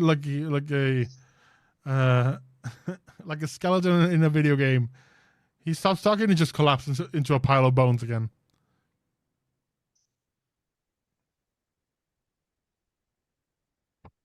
You follow and you find Mintra organizing some of the bookshelves and filling in the index cards to put in the registry. And of course, because it's Mintra, she's grumpy about it. Mm-hmm. I walk up and hand her the coffee, freshly made by Will. Thought you might need a refreshment. He takes a sip, nods, puts the coffee down, and gives you a hug. to begin with, Ricky's like, she's touching me. And then she's like, no, it's okay. And then I hug her back. You see her just take like a very deep breath and go, okay, that's enough. And go and gets away from the hug. I am glad that you're okay. I'm sorry that it was very brief before you left the other day. But I thought I would come say hi. I have one question. I've been already briefed, but I have one question. Did you send me on away when you knew there was going to be a fight and you might get hurt? I didn't know there was going to be a fight. I trusted that Will knew what she was doing. Did she? And it seemed, well, no, apparently she was just planning on sacrificing herself and dying. Which is why there was a fight that broke out. And if I'd have known that a fight was going to be inevitable, then no, we probably wouldn't have sent everybody away. I'm really sorry if I upset you. Moment. She pulls out her weaver and begins to type something. And you can clearly see it says it's a ban of 3 weeks for Will on any library. Yes.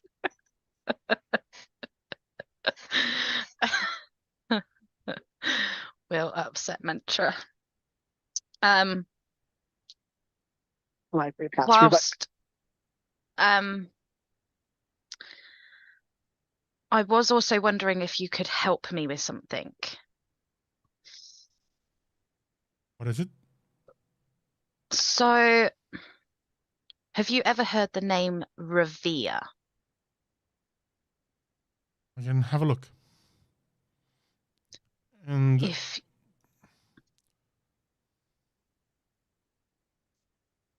if there's any books. She goes to the index and looks. They basically have a full-on bad computer version of a library index. Eventually finds a couple of books for you. One is a genealogy tree, and the other one is a book of ancient Arakocra folklore.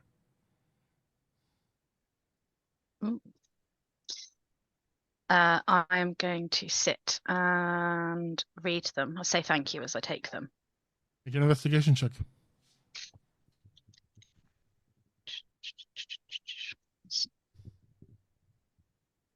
Ooh, that's nice. 18 on the dice. 27.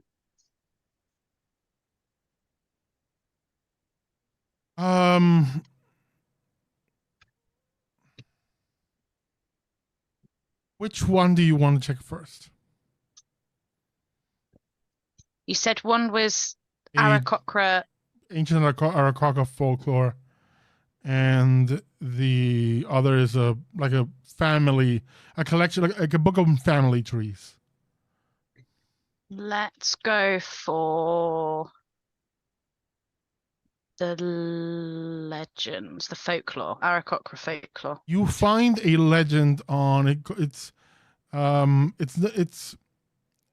not a story kind of myth. It's more almost like a legendary spell or ritual or tradition. It's called the investiture of a guardian.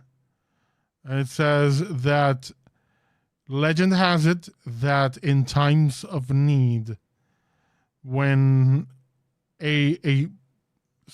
someone could sacrifice themselves to become protectors of their own family lineage, or becoming a ward over them. Something of the legends speak of families where say a grandfather or very old individual, but powerful, found their family in a situation where they needed protection, but they could no longer provide it because they didn't have the physical or magical capabilities anymore because of age or anything. That this investiture allowed them to persist beyond death as a guardian spirit for the family line. And it was the responsibility of each generation to maintain that connection.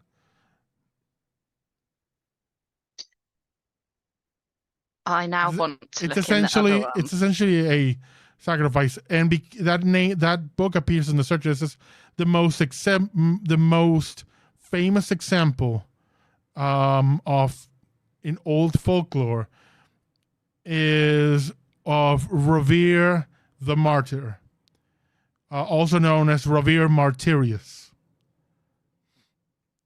who sacrificed an Aarakocra sentinel, just guardian of an entire, protector of an entire settlement or civilization, the greatest champion of his age, who in a time of upheaval became the guardian of his entire family line, which at the time was a whole lot of people, because he was part of the ruling clan, and a whole lot of that included the clan and the different branch families, which all spread out. And it says at addendum that his name Martyrius eventually devolved into different spellings. One of them being the modern surname MriTtyur.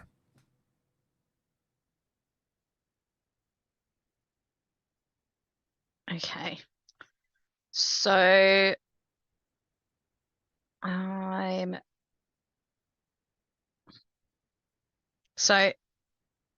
that's interesting. So he's an ancestor, which would hopefully mean that I could trust him. I still kind of want to make sure if you look at the family line, you see your family, you see the MriTtyur family, and about 400 years removed, the spelling of MriTtyur is different. Further back, there is he's not given a surname. He just appears as Revere Martyrius, with the addendum that Martyrius meant martyr at the time.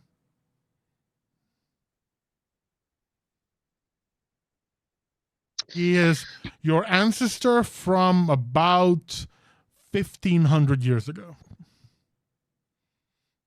Okay. I still kind of want to make sure that Nivrosh is going to be okay with this. So be specific in terms of age, because the cycle is listed. He was your ancestor from what would be known as the cycle of the cradle, which ended when the cradle fell.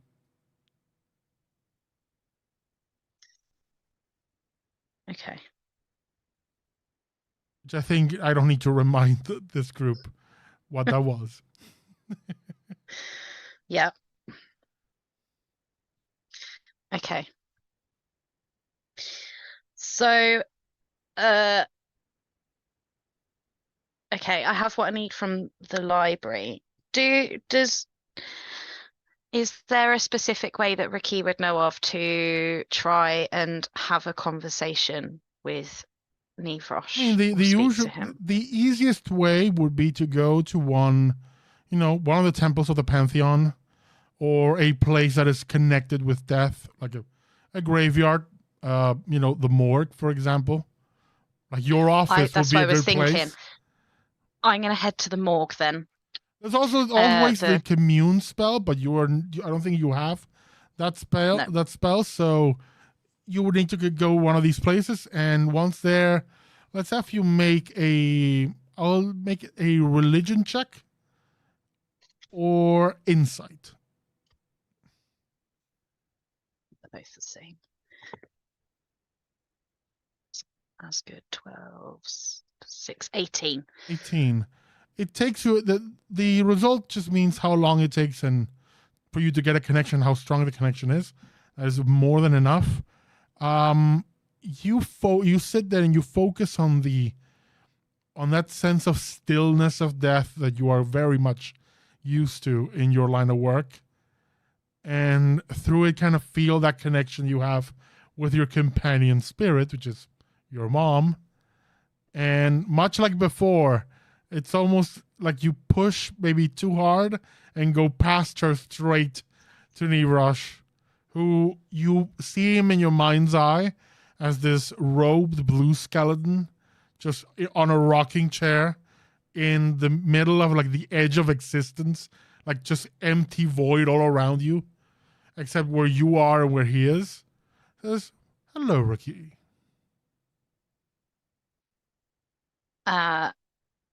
Good day to you.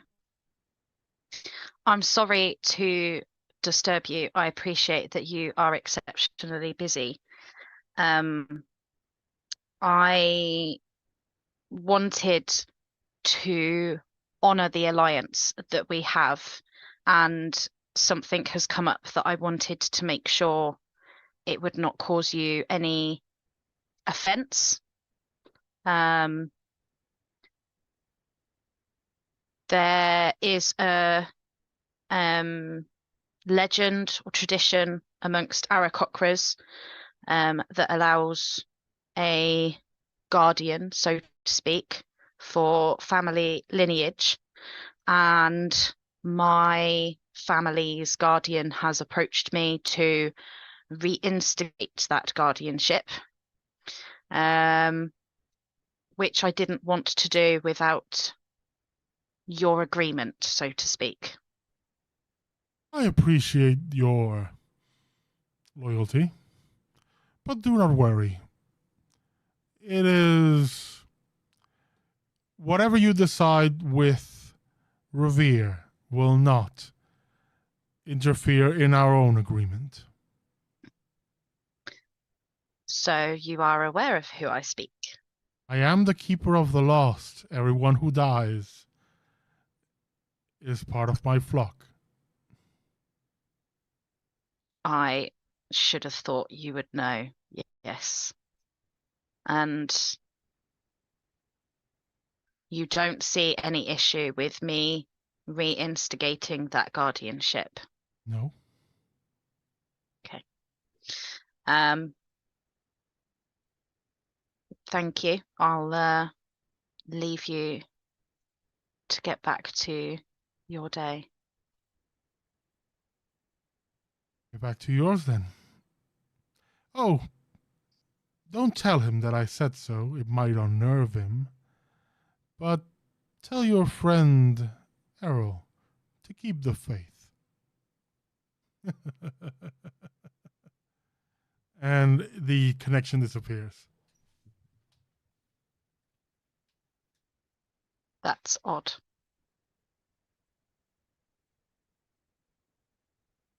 Is there anything else RaQui wants to do before heading to the honeypot? Just I want to head back to my apartment, to the idol, Mm-hmm. to tell Revere, because I'm assuming the best way to talk to Revere is through the idol. I would like to accept, but I need to know what to do to reinstigate the guardianship. Well, we can go through a lengthy process and ritual, but I take it these are modern times and you don't have time to waste. Just pluck one of your feathers and offer it to the idol. Offer it to me.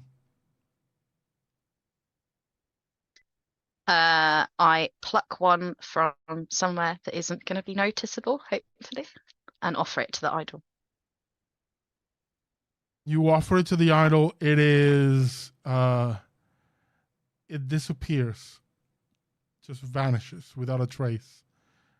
And then you somehow look at the window, and you see that one of the feathers on the side of your head has turned silver. It says, "We are bound." Now you will now, no matter how far away you are from the idol, I will be at your disposal. There will be time to discuss other details.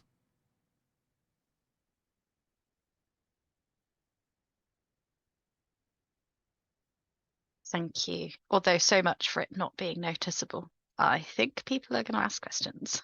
Oh, only you can see. If you wish, only you can see this. I think that would be preferable. Yes, please. There is no change to you, because you can see it, but don't worry. No one will be able to perceive it.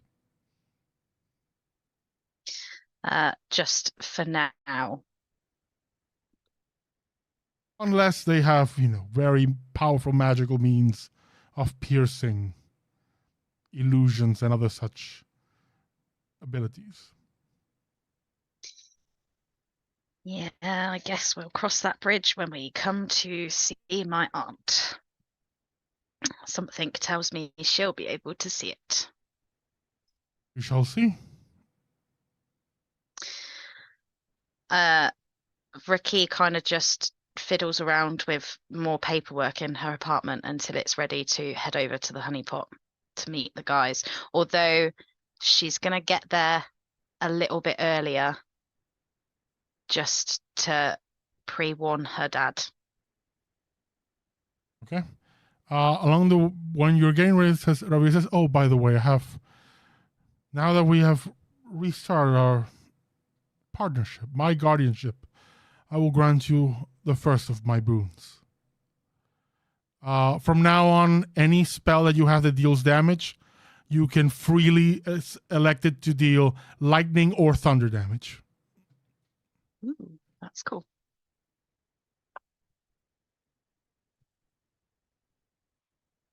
I like him.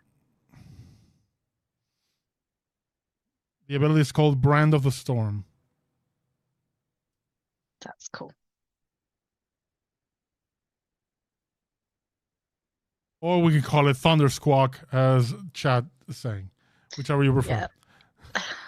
Yeah. We move then to that evening to Squawk was a ship. We move that then to the honeypot, and you all arrive, and you see that it is a bar. It is something more like a nightclub, very old school, film noir, jazzy style, with a band and a songstress. And everything in the menu is honey based.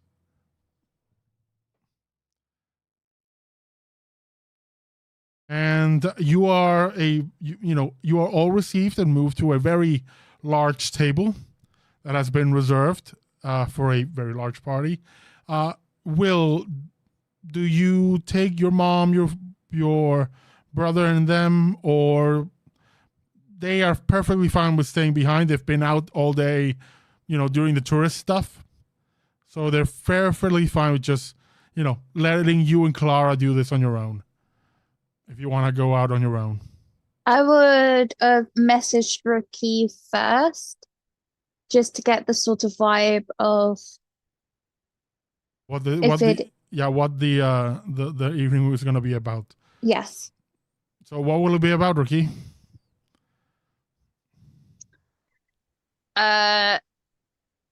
You get a very cryptic, "There's somebody I'd like you to meet."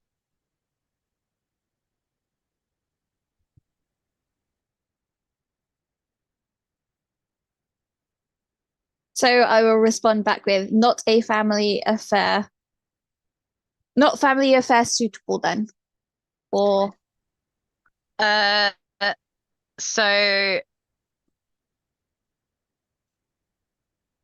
you get a response that says, "Knowing this person, you will get every manner of welcome.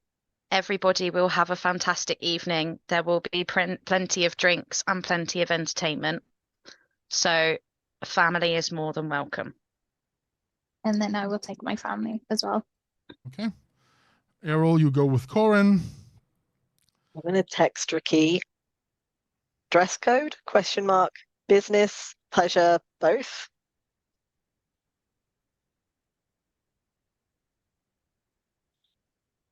You get a And then- reply that says, I am not your personal stylist, Errol. Wear what you want.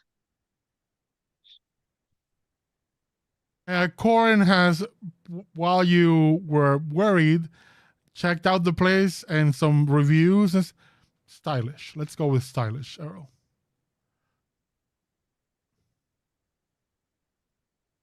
You all arrive. Harold gets all dressed up. Upside is now you can wear a hat.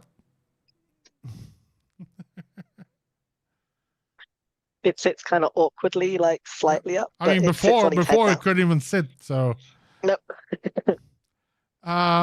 very much James Bond attire for Corin. And it looks. I look good in this. We should do this more often. Beryl like You- just whispers, I think you look good all the time. He gives you a kiss and goes, "You're earning points. You're earning points." You head off to the honeypot and arrive there, more or less all together, and are sat at this table. It is a very large table. Everything, food, drink, is top of the line. The quality is amazing. And RaQui, I leave it to you.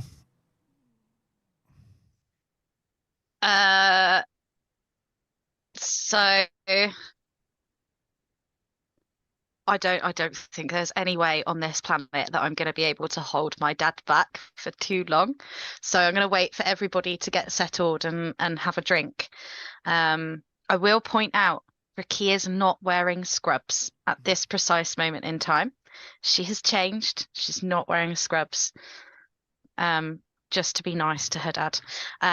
Once everybody's settled and has a drink, she kind of poodles off, and then brings her dad back, stands there and goes, so I'd like to introduce you all.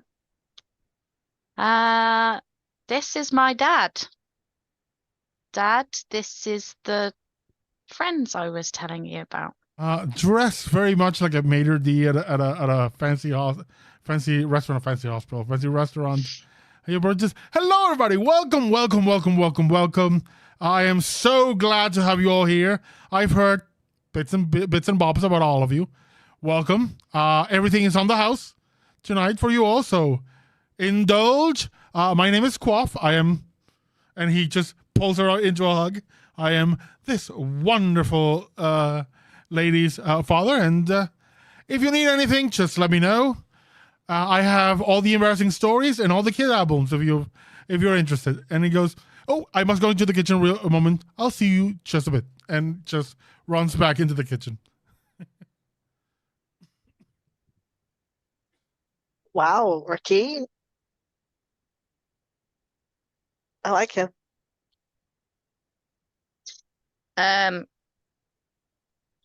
So Errol, Will, I need to go and get some stuff from the bar. Will you come and give me a hand a second? Yep, absolutely. Yeah, sure. He like looks at the table. Look, Shrugs. I used to be a waitress before. I know how this works. You are at the bar. So Will, there's stuff that Errol knows that you don't. So the reason I wanted to bring you over here today is I know that we have a choice to make now that we are fully fledged seekers. And I understand that you guys have families and you probably want to go home. I needed to tell you that I can't leave. I mean, I can leave. I can leave, just not right now. So I think my dad's in trouble. And Errol, I've already explained to you that my mum is in trouble. Errol, you've met my aunt.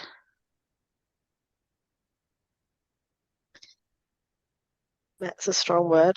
I encountered her. Be glad you didn't, Will. I don't know. I don't know what the situation is. I don't know what her game is. But there's something going on, and I've got to protect my dad, and I've got to save my mum, and I can't leave until I've done that. I don't know. I mean, she's terrifying. I don't know what her situation is, but I just needed you guys to understand that I can't leave right now. And I already told you, you need me, I'm here. Corin will understand. No one knows me better than he does. He would understand that I have to stay and help you. And maybe we go back afterwards.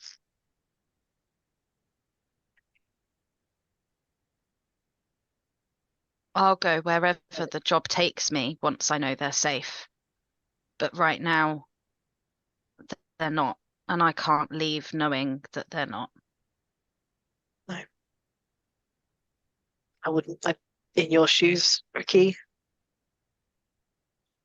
absolutely nothing could move me from this spot either, so And we stay. I'm sorry I didn't bring you guys here sooner. It's just, well, me and my dad are really different. Well, I couldn't tell. Yeah. Please don't let him get the photo books out.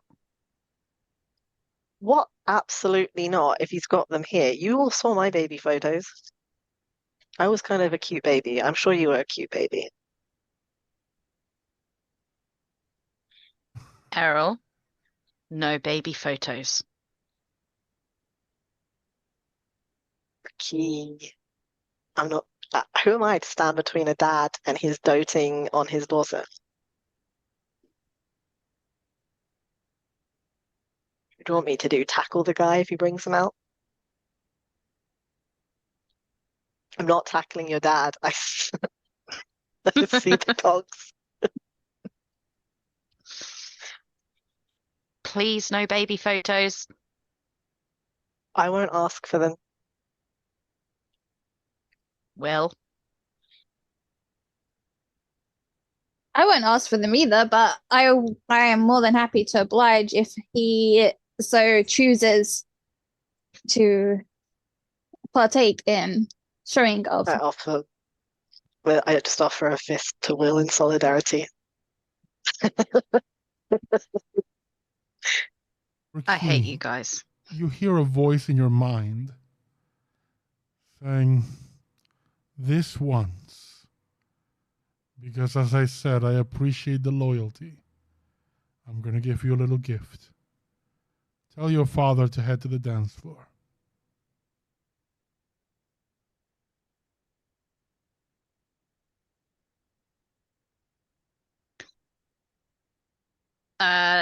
I say thanks to Errol Yeah. and Will, and then head to the kitchen and go and relay the message to my dad. He looks at you fun and says, "Okay." And he goes outside and heads to the dance floor. And the band is taking a break and music starts playing on its own. And it's a slow ballad and you feel your mom's spirit detach from you. And in a ghostly form appears on the dance floor to dance with him.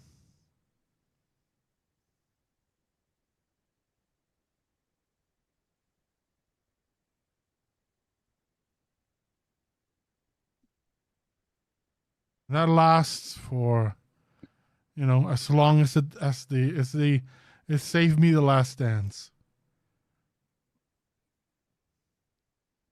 That is that, and when it's over, they hug, share a kiss, and she slowly dissipates. And he stands there, not with a forlorn look or sad, very much, you can see him tearing up, but smiling, and he just walks, like a power walk straight up to you and just wraps you in a gigantic hug. And just, I don't know how, but I know you did this. Thank you, sweetie. You have no idea how much this means to me.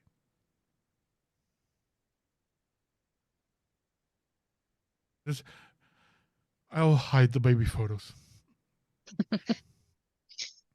Thanks, Dad. And she just hugs him back. You spend the night among friends and family, having the time of your lives at the honeypot. And then retire in the evening, sated, some of you drunk, some of you not. And we move on to our next day. Though your dad does tell you something, RaQui. He has spent a considerable amount of money to put some wards around the honeypot that should prevent your aunt from even stepping foot through the door.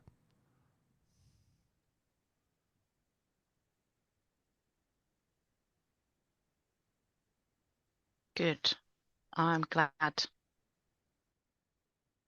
I can give you their number if you want to do the same thing for your place.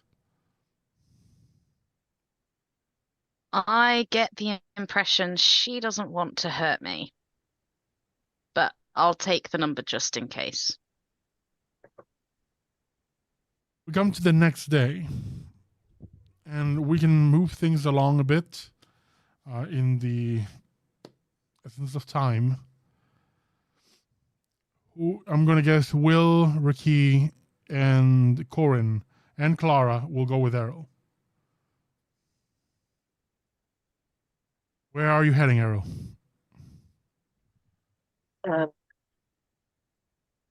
Speakers Guild, with the goal of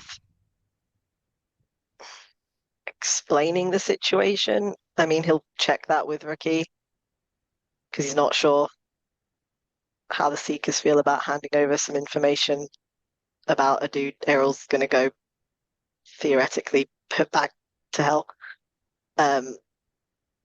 Explain the situation as best he can and try to get the information of this person on the list.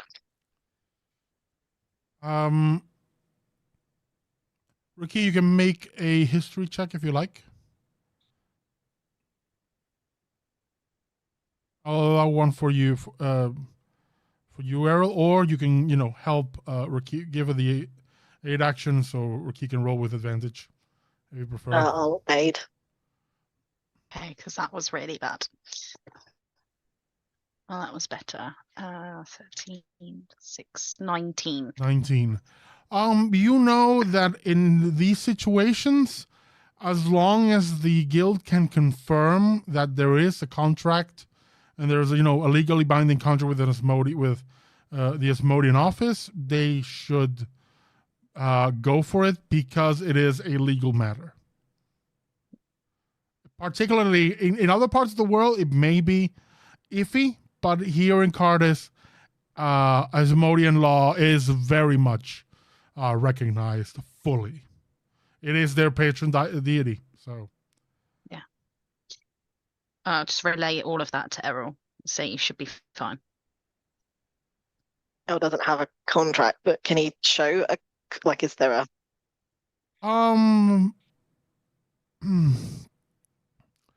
On your side appears the number for the local office. Oh, call them to confirm. They make the call and they confirm that you in fact have an Asmodean deal that requires you to pursue escaped souls from hell and return them. It says, okay. Souther goes, I'll admit that's a new one. When I went to discuss details, I was told, signed by the head office. Like it was not common. Oh, it's not. It's not. It's like finding a job on the board signed by the head of the central office of the guild. On, like, imagine you find a job here on the board signed by the captain of Reverend Day. That kind of, wow. Yeah, well, I wasn't expecting him to pop up either, but hey, I'm not gonna ask. I'll get you the info. Guy's name is Carrick. He was looking for some missing people, and here's the address he listed for us to get in touch with him.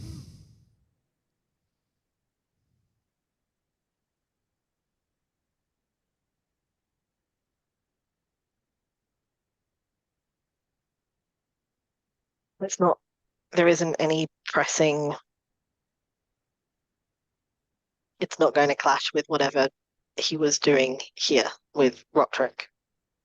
Not Trick. He was looking for missing people. So you could still do that job just in general. Without a client, so to speak. If you wish to do so. It just might be easier to. I don't know him. I don't know why he's not in hell. Maybe this is why. Maybe it doesn't have to get messy. I am firmly staying out of this. Unless you need, guild support, in which case I'm obliged to offer. I think we'll try to handle this. Well, do you head off to Carrick's abode? Yep. Fortunately for you, Carrick is a local. He works at a local youth center in this district. And very much the only person right now in the... you have the location, the youth center, but he does have an apartment nearby, so you can easily go to his place.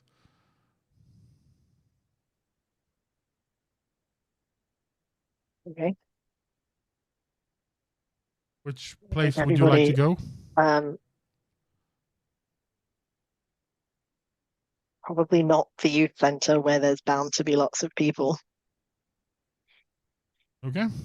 Probably home, but Errol looks at everybody else and is just like, I don't know, can you convince someone to go serve their time once they've already escaped? Is that how you want to play this? You want to try and convince them to go back? I don't imagine having your soul exploded is great, but I haven't got it if he makes a scene. I don't know. What do you think? Do you think I should just knock on the door and poke him? It's up to you, Errol. It's your contract. Yeah, and to be fair, he probably already knows that he needs to go back.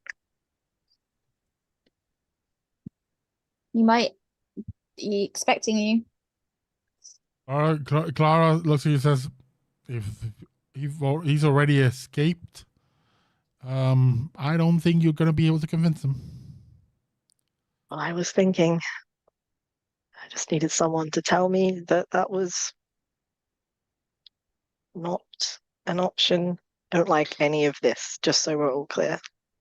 I mean, it's an option, but you need to be prepared for it to not work. So Mhm. are you going to do the whole, I'm just going to keep trying to convince him in the hope that at some point it's going to work?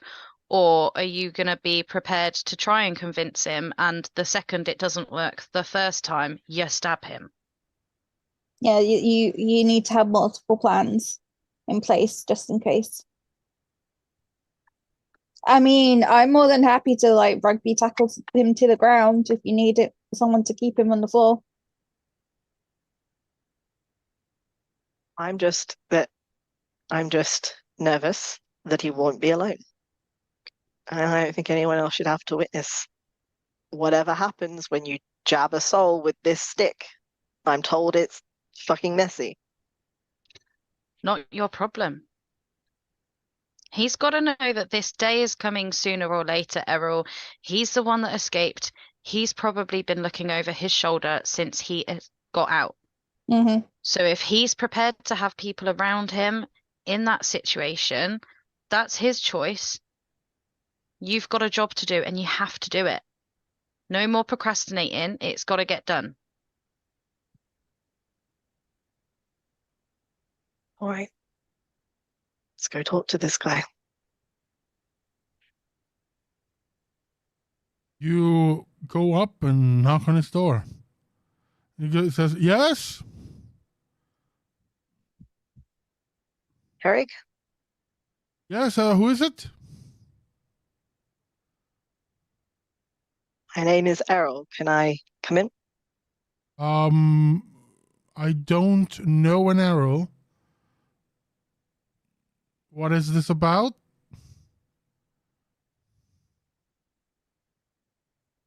He looks at Ricky.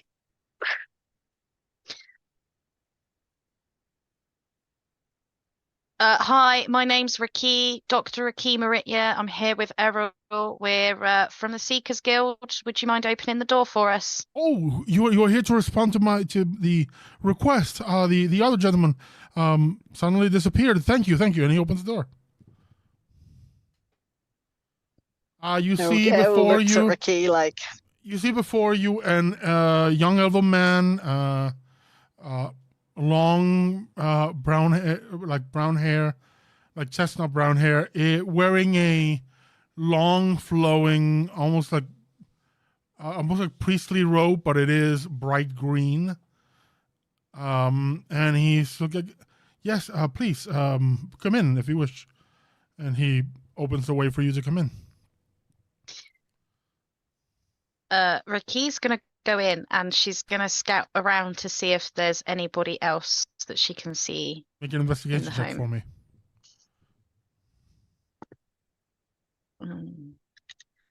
That wasn't that good. 16. You look around, there's nobody here. In fact, with 16, tell you, there's very little in this apartment. Okay. She's gonna stand behind the guy so that he can't see her and just look at Errol and signal there's nobody else here.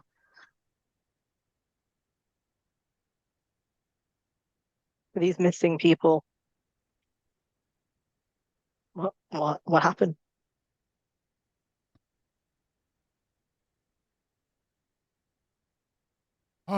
Just some young people from the youth group. They were missing. They were missing, and I'm very worried about them. They're very good kids, but I was worried they had gotten, with bad crowd and just suddenly disappeared. I just wanted to make sure that we're okay, and they all have bright futures. I just want to make sure that they're okay. Right. Insight check. Insight check.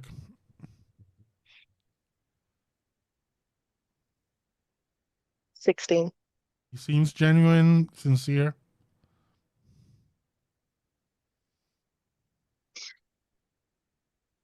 How long have they been missing now? More than a month. Nearly 2. Honestly, when the other seeker suddenly stopped responding to my calls, and the guild told me he was not available, I've been very worried. I was hoping that someone else would take up the task, and I'm very happy to see you having done so. So that's you gave him all of the information, and that's recorded at the Seekers, isn't it? Yes. Yeah. Yes. Yeah. So that's fine. We can absolutely pick it up and have a look at it. But Errol? I have a secondary reason for visiting you, and I'm sure you knew somebody would be visiting you at some point. Need to make an insight check for him. That's a 4. So he goes, I'm not sure I follow.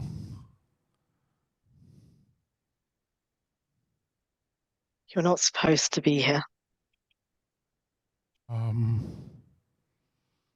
Did I offend you in any way? If I did, I'm sorry. No. No, you've not offended me. You've come back when you shouldn't have. He laughs, but it's a nervous laugh. And it's, that. I was offered to return, and I accepted. Anyone would.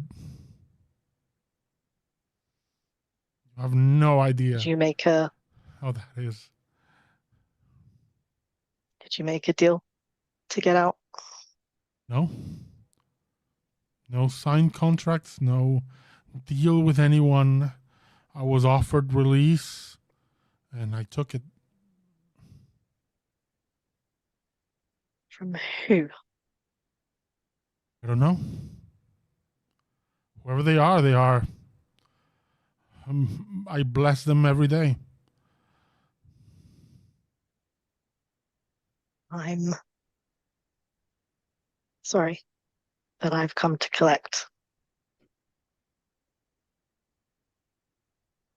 Please. This doesn't. You don't have to do this.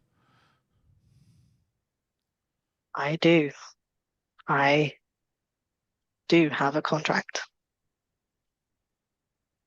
You see him almost like try to run away, and then notices RaQui is behind him, and goes. Then realizes he's surrounded and goes.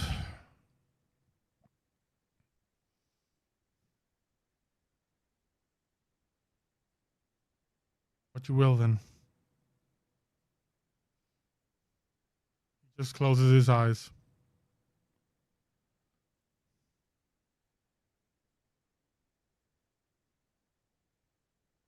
Errol was told, wasn't he, just to be clear, it doesn't have to be the pokey stick. It can just be. You can kill him. Yeah. The hammer is not quicker.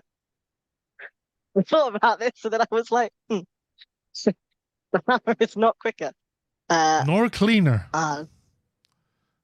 No, it really isn't. Errol's like, so he just sort of closes his eyes and kind of hope, not a prayer, it's just a hope that it is not needlessly messy. It's just quick, and he'll poke him.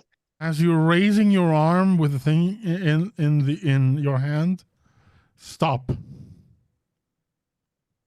Your voice ringing in your ear. Stop, Errol. You don't need to do this.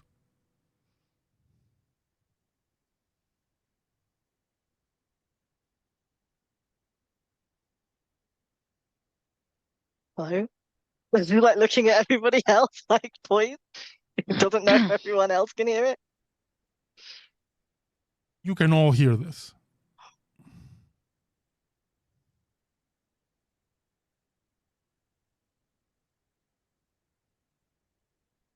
This is not who you are, Aurelius. You don't need to do this.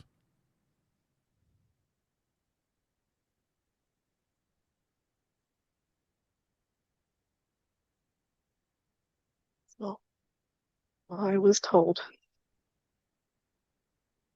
You can still walk away from this path. I can offer you something, much like I offered them, hope. I can give you your contract. With it in hand, they cannot claim the breach of contract clause, and you would be free of them.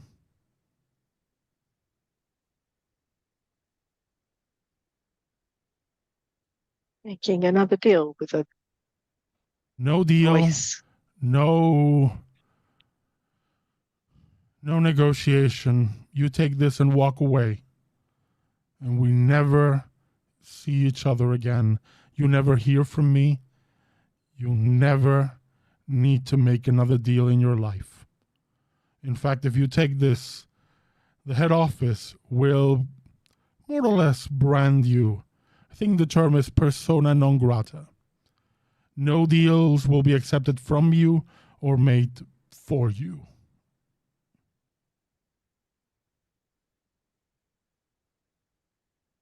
Feels big.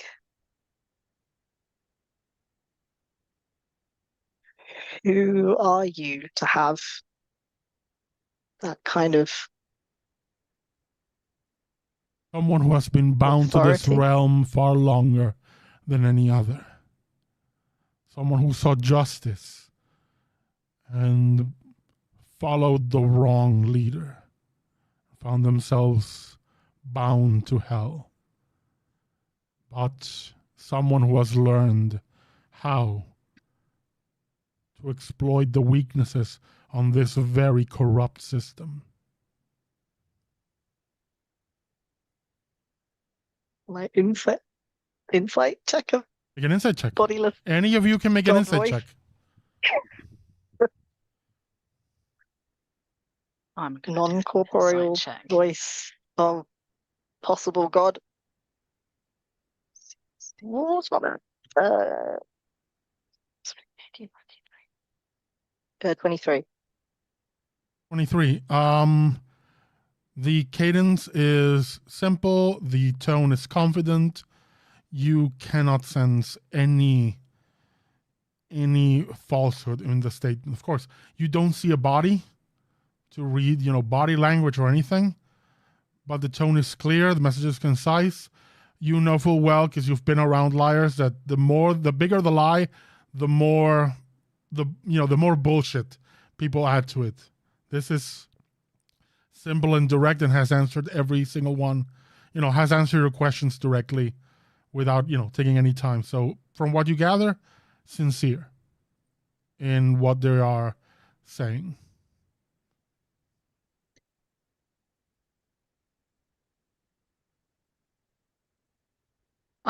Errol, I don't know who this voice is. And I've never heard of somebody getting out of a contract before. But somebody Errol's did gonna- tell me to tell you to keep the faith.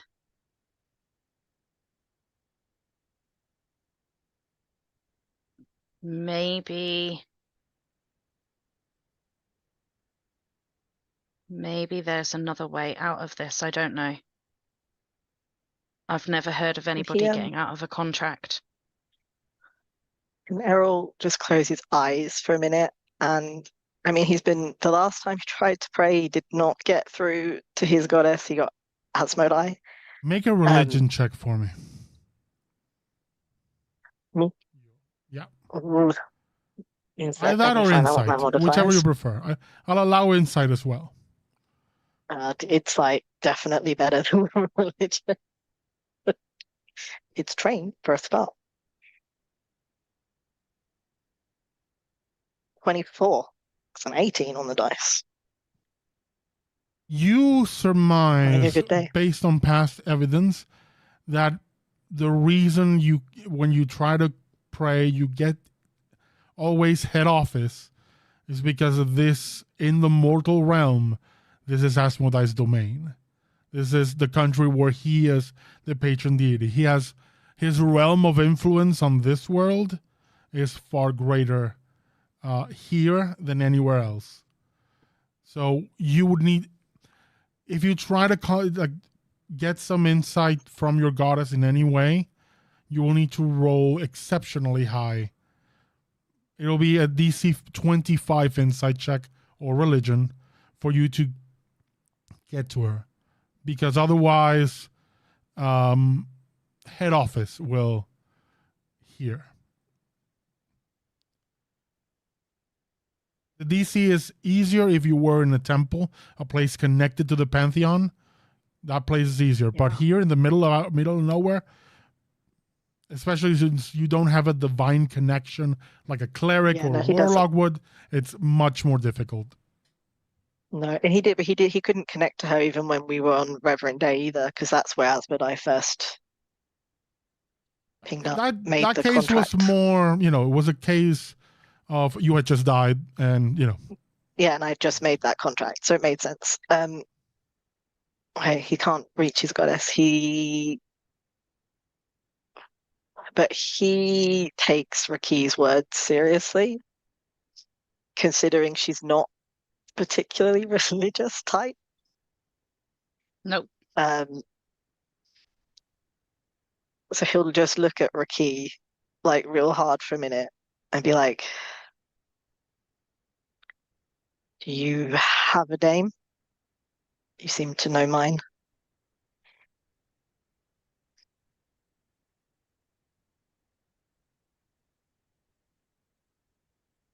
I'm taking a risk in giving you my name, as you may in turn give it to head office, and then I would be unmade. But I trusted you're a good man, Aurelius.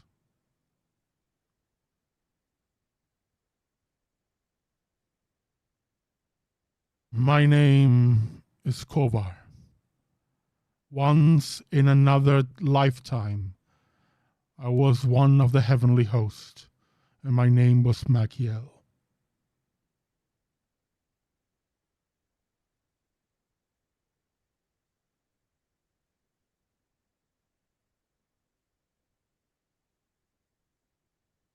I was a soldier of Abadai himself.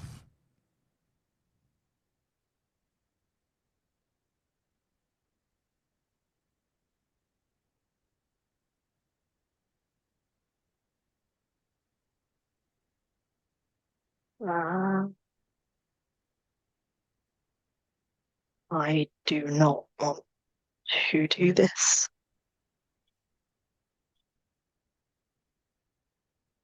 This isn't that iron in your hand. A community I want to build, and he will just drop it. You drop it, and you feel something in your pocket. Because we're like chump bitches. It's your contract. Can I destroy it? Can I destroy it? Is it destroyable? You can do with it what you will. The only way the consequence of the contract could be called upon you is for that office or anyone with a contract to invoke the breach of contract clause. Given that you would never will. And the only way a contract has power is if it exists. You feel free to destroy it, store it, do whatever you wish.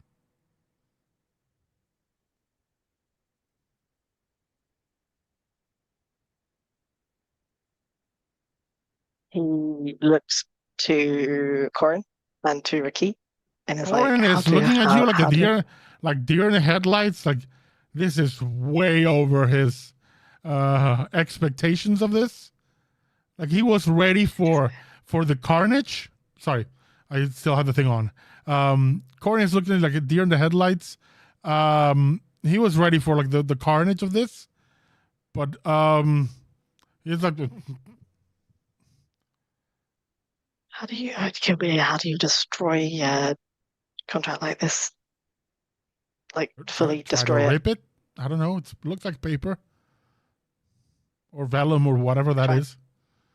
I tried to rip it. You rip it, and then when you rip it, it incinerates. That's well, I didn't expect that either. The other man looks at you and says, sorry if I'm interrupting something, but if you are not going to help me, can you all get out of my apartment, please? You know, General, could you all leave my home right now? Absolutely. On the flip side, I am going to look for those children for you. I would suggest find somewhere better to hide. I won't be the last person. Yeah, I'll take that under advisement. I'm not here to do anything now, so And with that, you all leave this apartment very much in, I'm guessing, everyone very quiet until you possibly get back home. I get the feeling you all get to the building and you each go into your own apartments. No one says a word.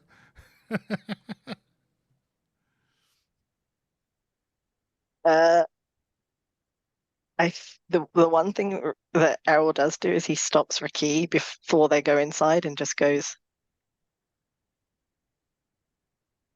"Who gave you the advice to give to me?"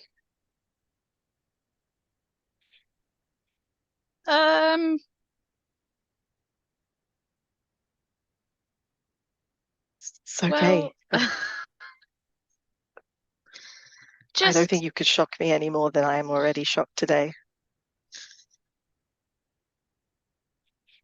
I might have tried to communicate with my mum's spirit and pushed a bit too hard and ended up making a patronage with Nefrosh. Don't know if you've heard of him. Really nice guy. Yeah, you know it. It's the god of the dead.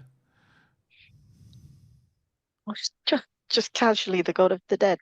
Actually, no, in everything today that makes the most sense. Somehow.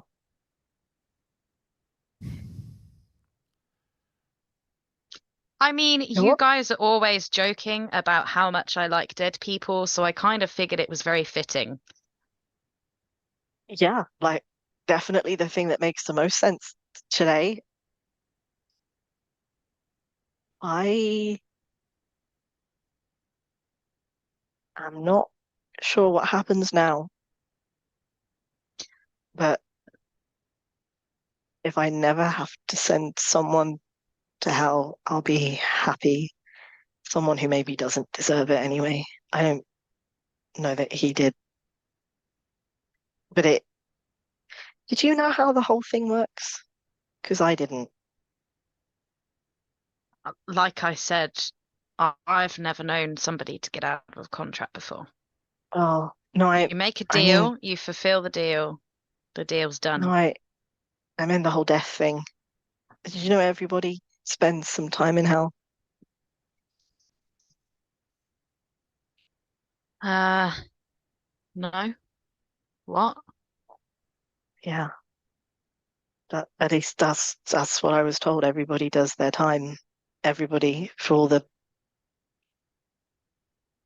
sins. I don't know who picks what a sin is, Hmm. but I'm not. I don't know. I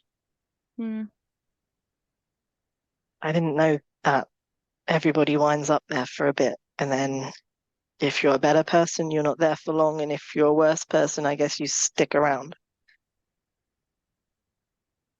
Who mean, told you this? Asmodai. I mean, You know me. Didn't- I don't believe in all of that religion stuff. I believe in what you can prove. And I guess that somebody who is trying to persuade you to send people back to hell would certainly have a vested interest in telling you that everybody goes there anyway.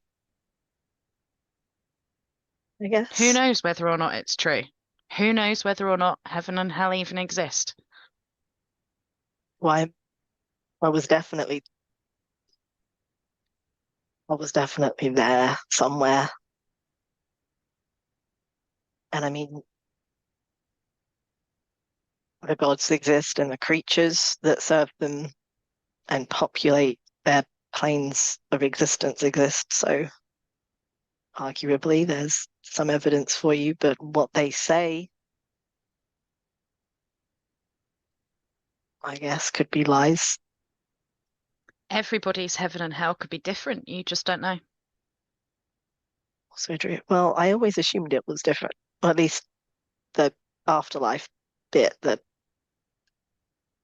heaven isn't the right word. Not all of them live there, but I don't know. I just thought souls went to their respective places. I guess we all got claimed by someone, but Mm. I don't know. No. I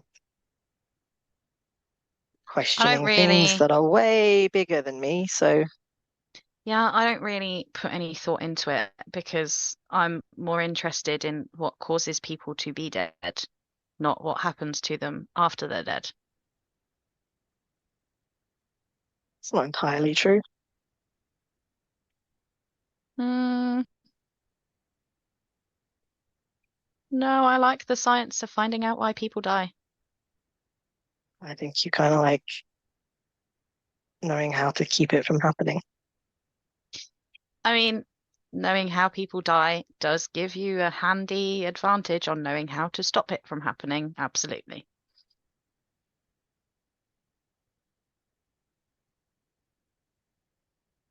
I don't know what happened today, but I'm just pleased, I guess. And I won't say that person's name out loud, but felt trustworthy. Well, let's just hope there's no repercussions. There's always repercussions, but at least I didn't have to send anyone back to hell today. This is true. Well, your mother is next on the list for problems to solve. Yeah, I think that one's going to be a bit more complicated. I want to go console my husband, who I think just had his world rocked, and not in the fun way. I don't need to know what you're about to go and do with your husband. Please remember that my apartment is above yours. I don't need to hear it either. My apartment is beneath and across from Will's, and I can tell you, Below my apartment, yes. I can hear that you've got bigger problems to worry about. Yeah, I don't need the surround sound. You all head off to different apartments. Corin is like, okay, that was something else. Let's. It just the thought is giving me a headache. Good thing is, that's done. No more reason to have to stick around here. And from what I gather, you're free to go anywhere you like, so we can go home.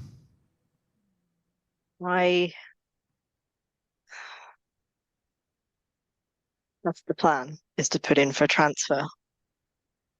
But when we were at the bar. You know,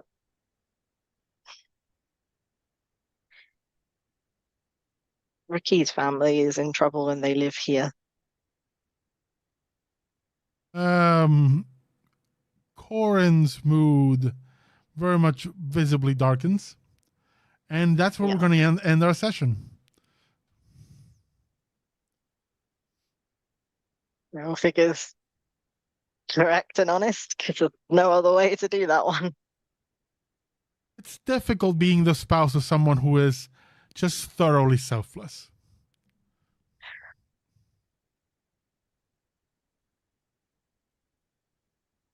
I feel like Errol wants to ask Corin to just like come work in this branch for a bit. Are you going to ask him to that would be something you want him to do? You would like for him to do? I think Errol would feel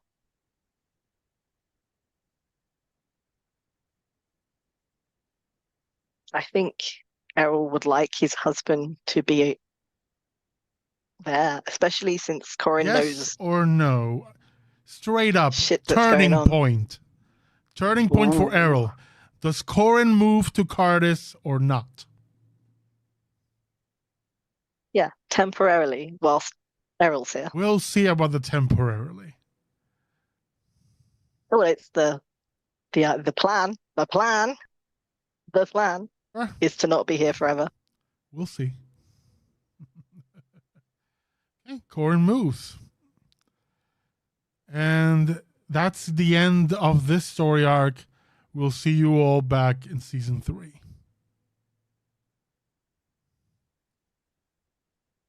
Before we go, I just want to tell people thank you all for coming today, joining us for this finale. Moving forward, all streams will be moving to YouTube. So when we return with Eatherseed, it's going to be a couple of months. Some things need to be updated. And I'm working on a few other things, but everything will be moving to YouTube streaming from now on. I'm doing a lot more YouTube stuff these days, and it's just a bit easier for me to have it all in a single platform. Most of the things that we already have here will be ported over, like with Streamlabs. There will be channel points and all that, so that interaction is remaining. Plus whatever else YouTube brings along the mix. But yeah, thank you all for joining us. Before we go, we quickly go around and worth mentioning, there's going to be a break between this game and when we return for season 3, as I said. Before we go, we just quickly go around. We're going to tell you who they are, and if they choose to do so, where you can find them in the dark corners of the internet. Kat. Hi, I am Kat, and I have been playing RaQui MriTtyur, Aarakocra Bard / Warlock, and it is nice to have a lot of the stuff out in the open. Ash. Hi, I'm Ash. I was playing Olo, who's enjoying his first of hopefully many days hanging out with the family again. Nate. I'm Nate. I was playing Errol Reminash, the Cragling fighter, who also just had his worldview rocked. And you find me on Twitter whilst it exists as Tiniest Sidekick, and on Kevin's YouTube channel playing various games. And Jade. Hi, I'm Jade. I played Will Soul, Fire Genasi, and I am also looking forward to some much needed family time. You can also find me on Twitter at the moment as JJ_Squishy1990, and you can also find me on Kevin's YouTube channel as well. You can find me everywhere as The Lawful Geek, including my YouTube channel is at The Lawful Geek. So go there and subscribe if you like. As I said, everything will be going there now. So thank you all for watching. Thank you all for joining us. We hope you had a good time, and we will see you next time. Bye-bye.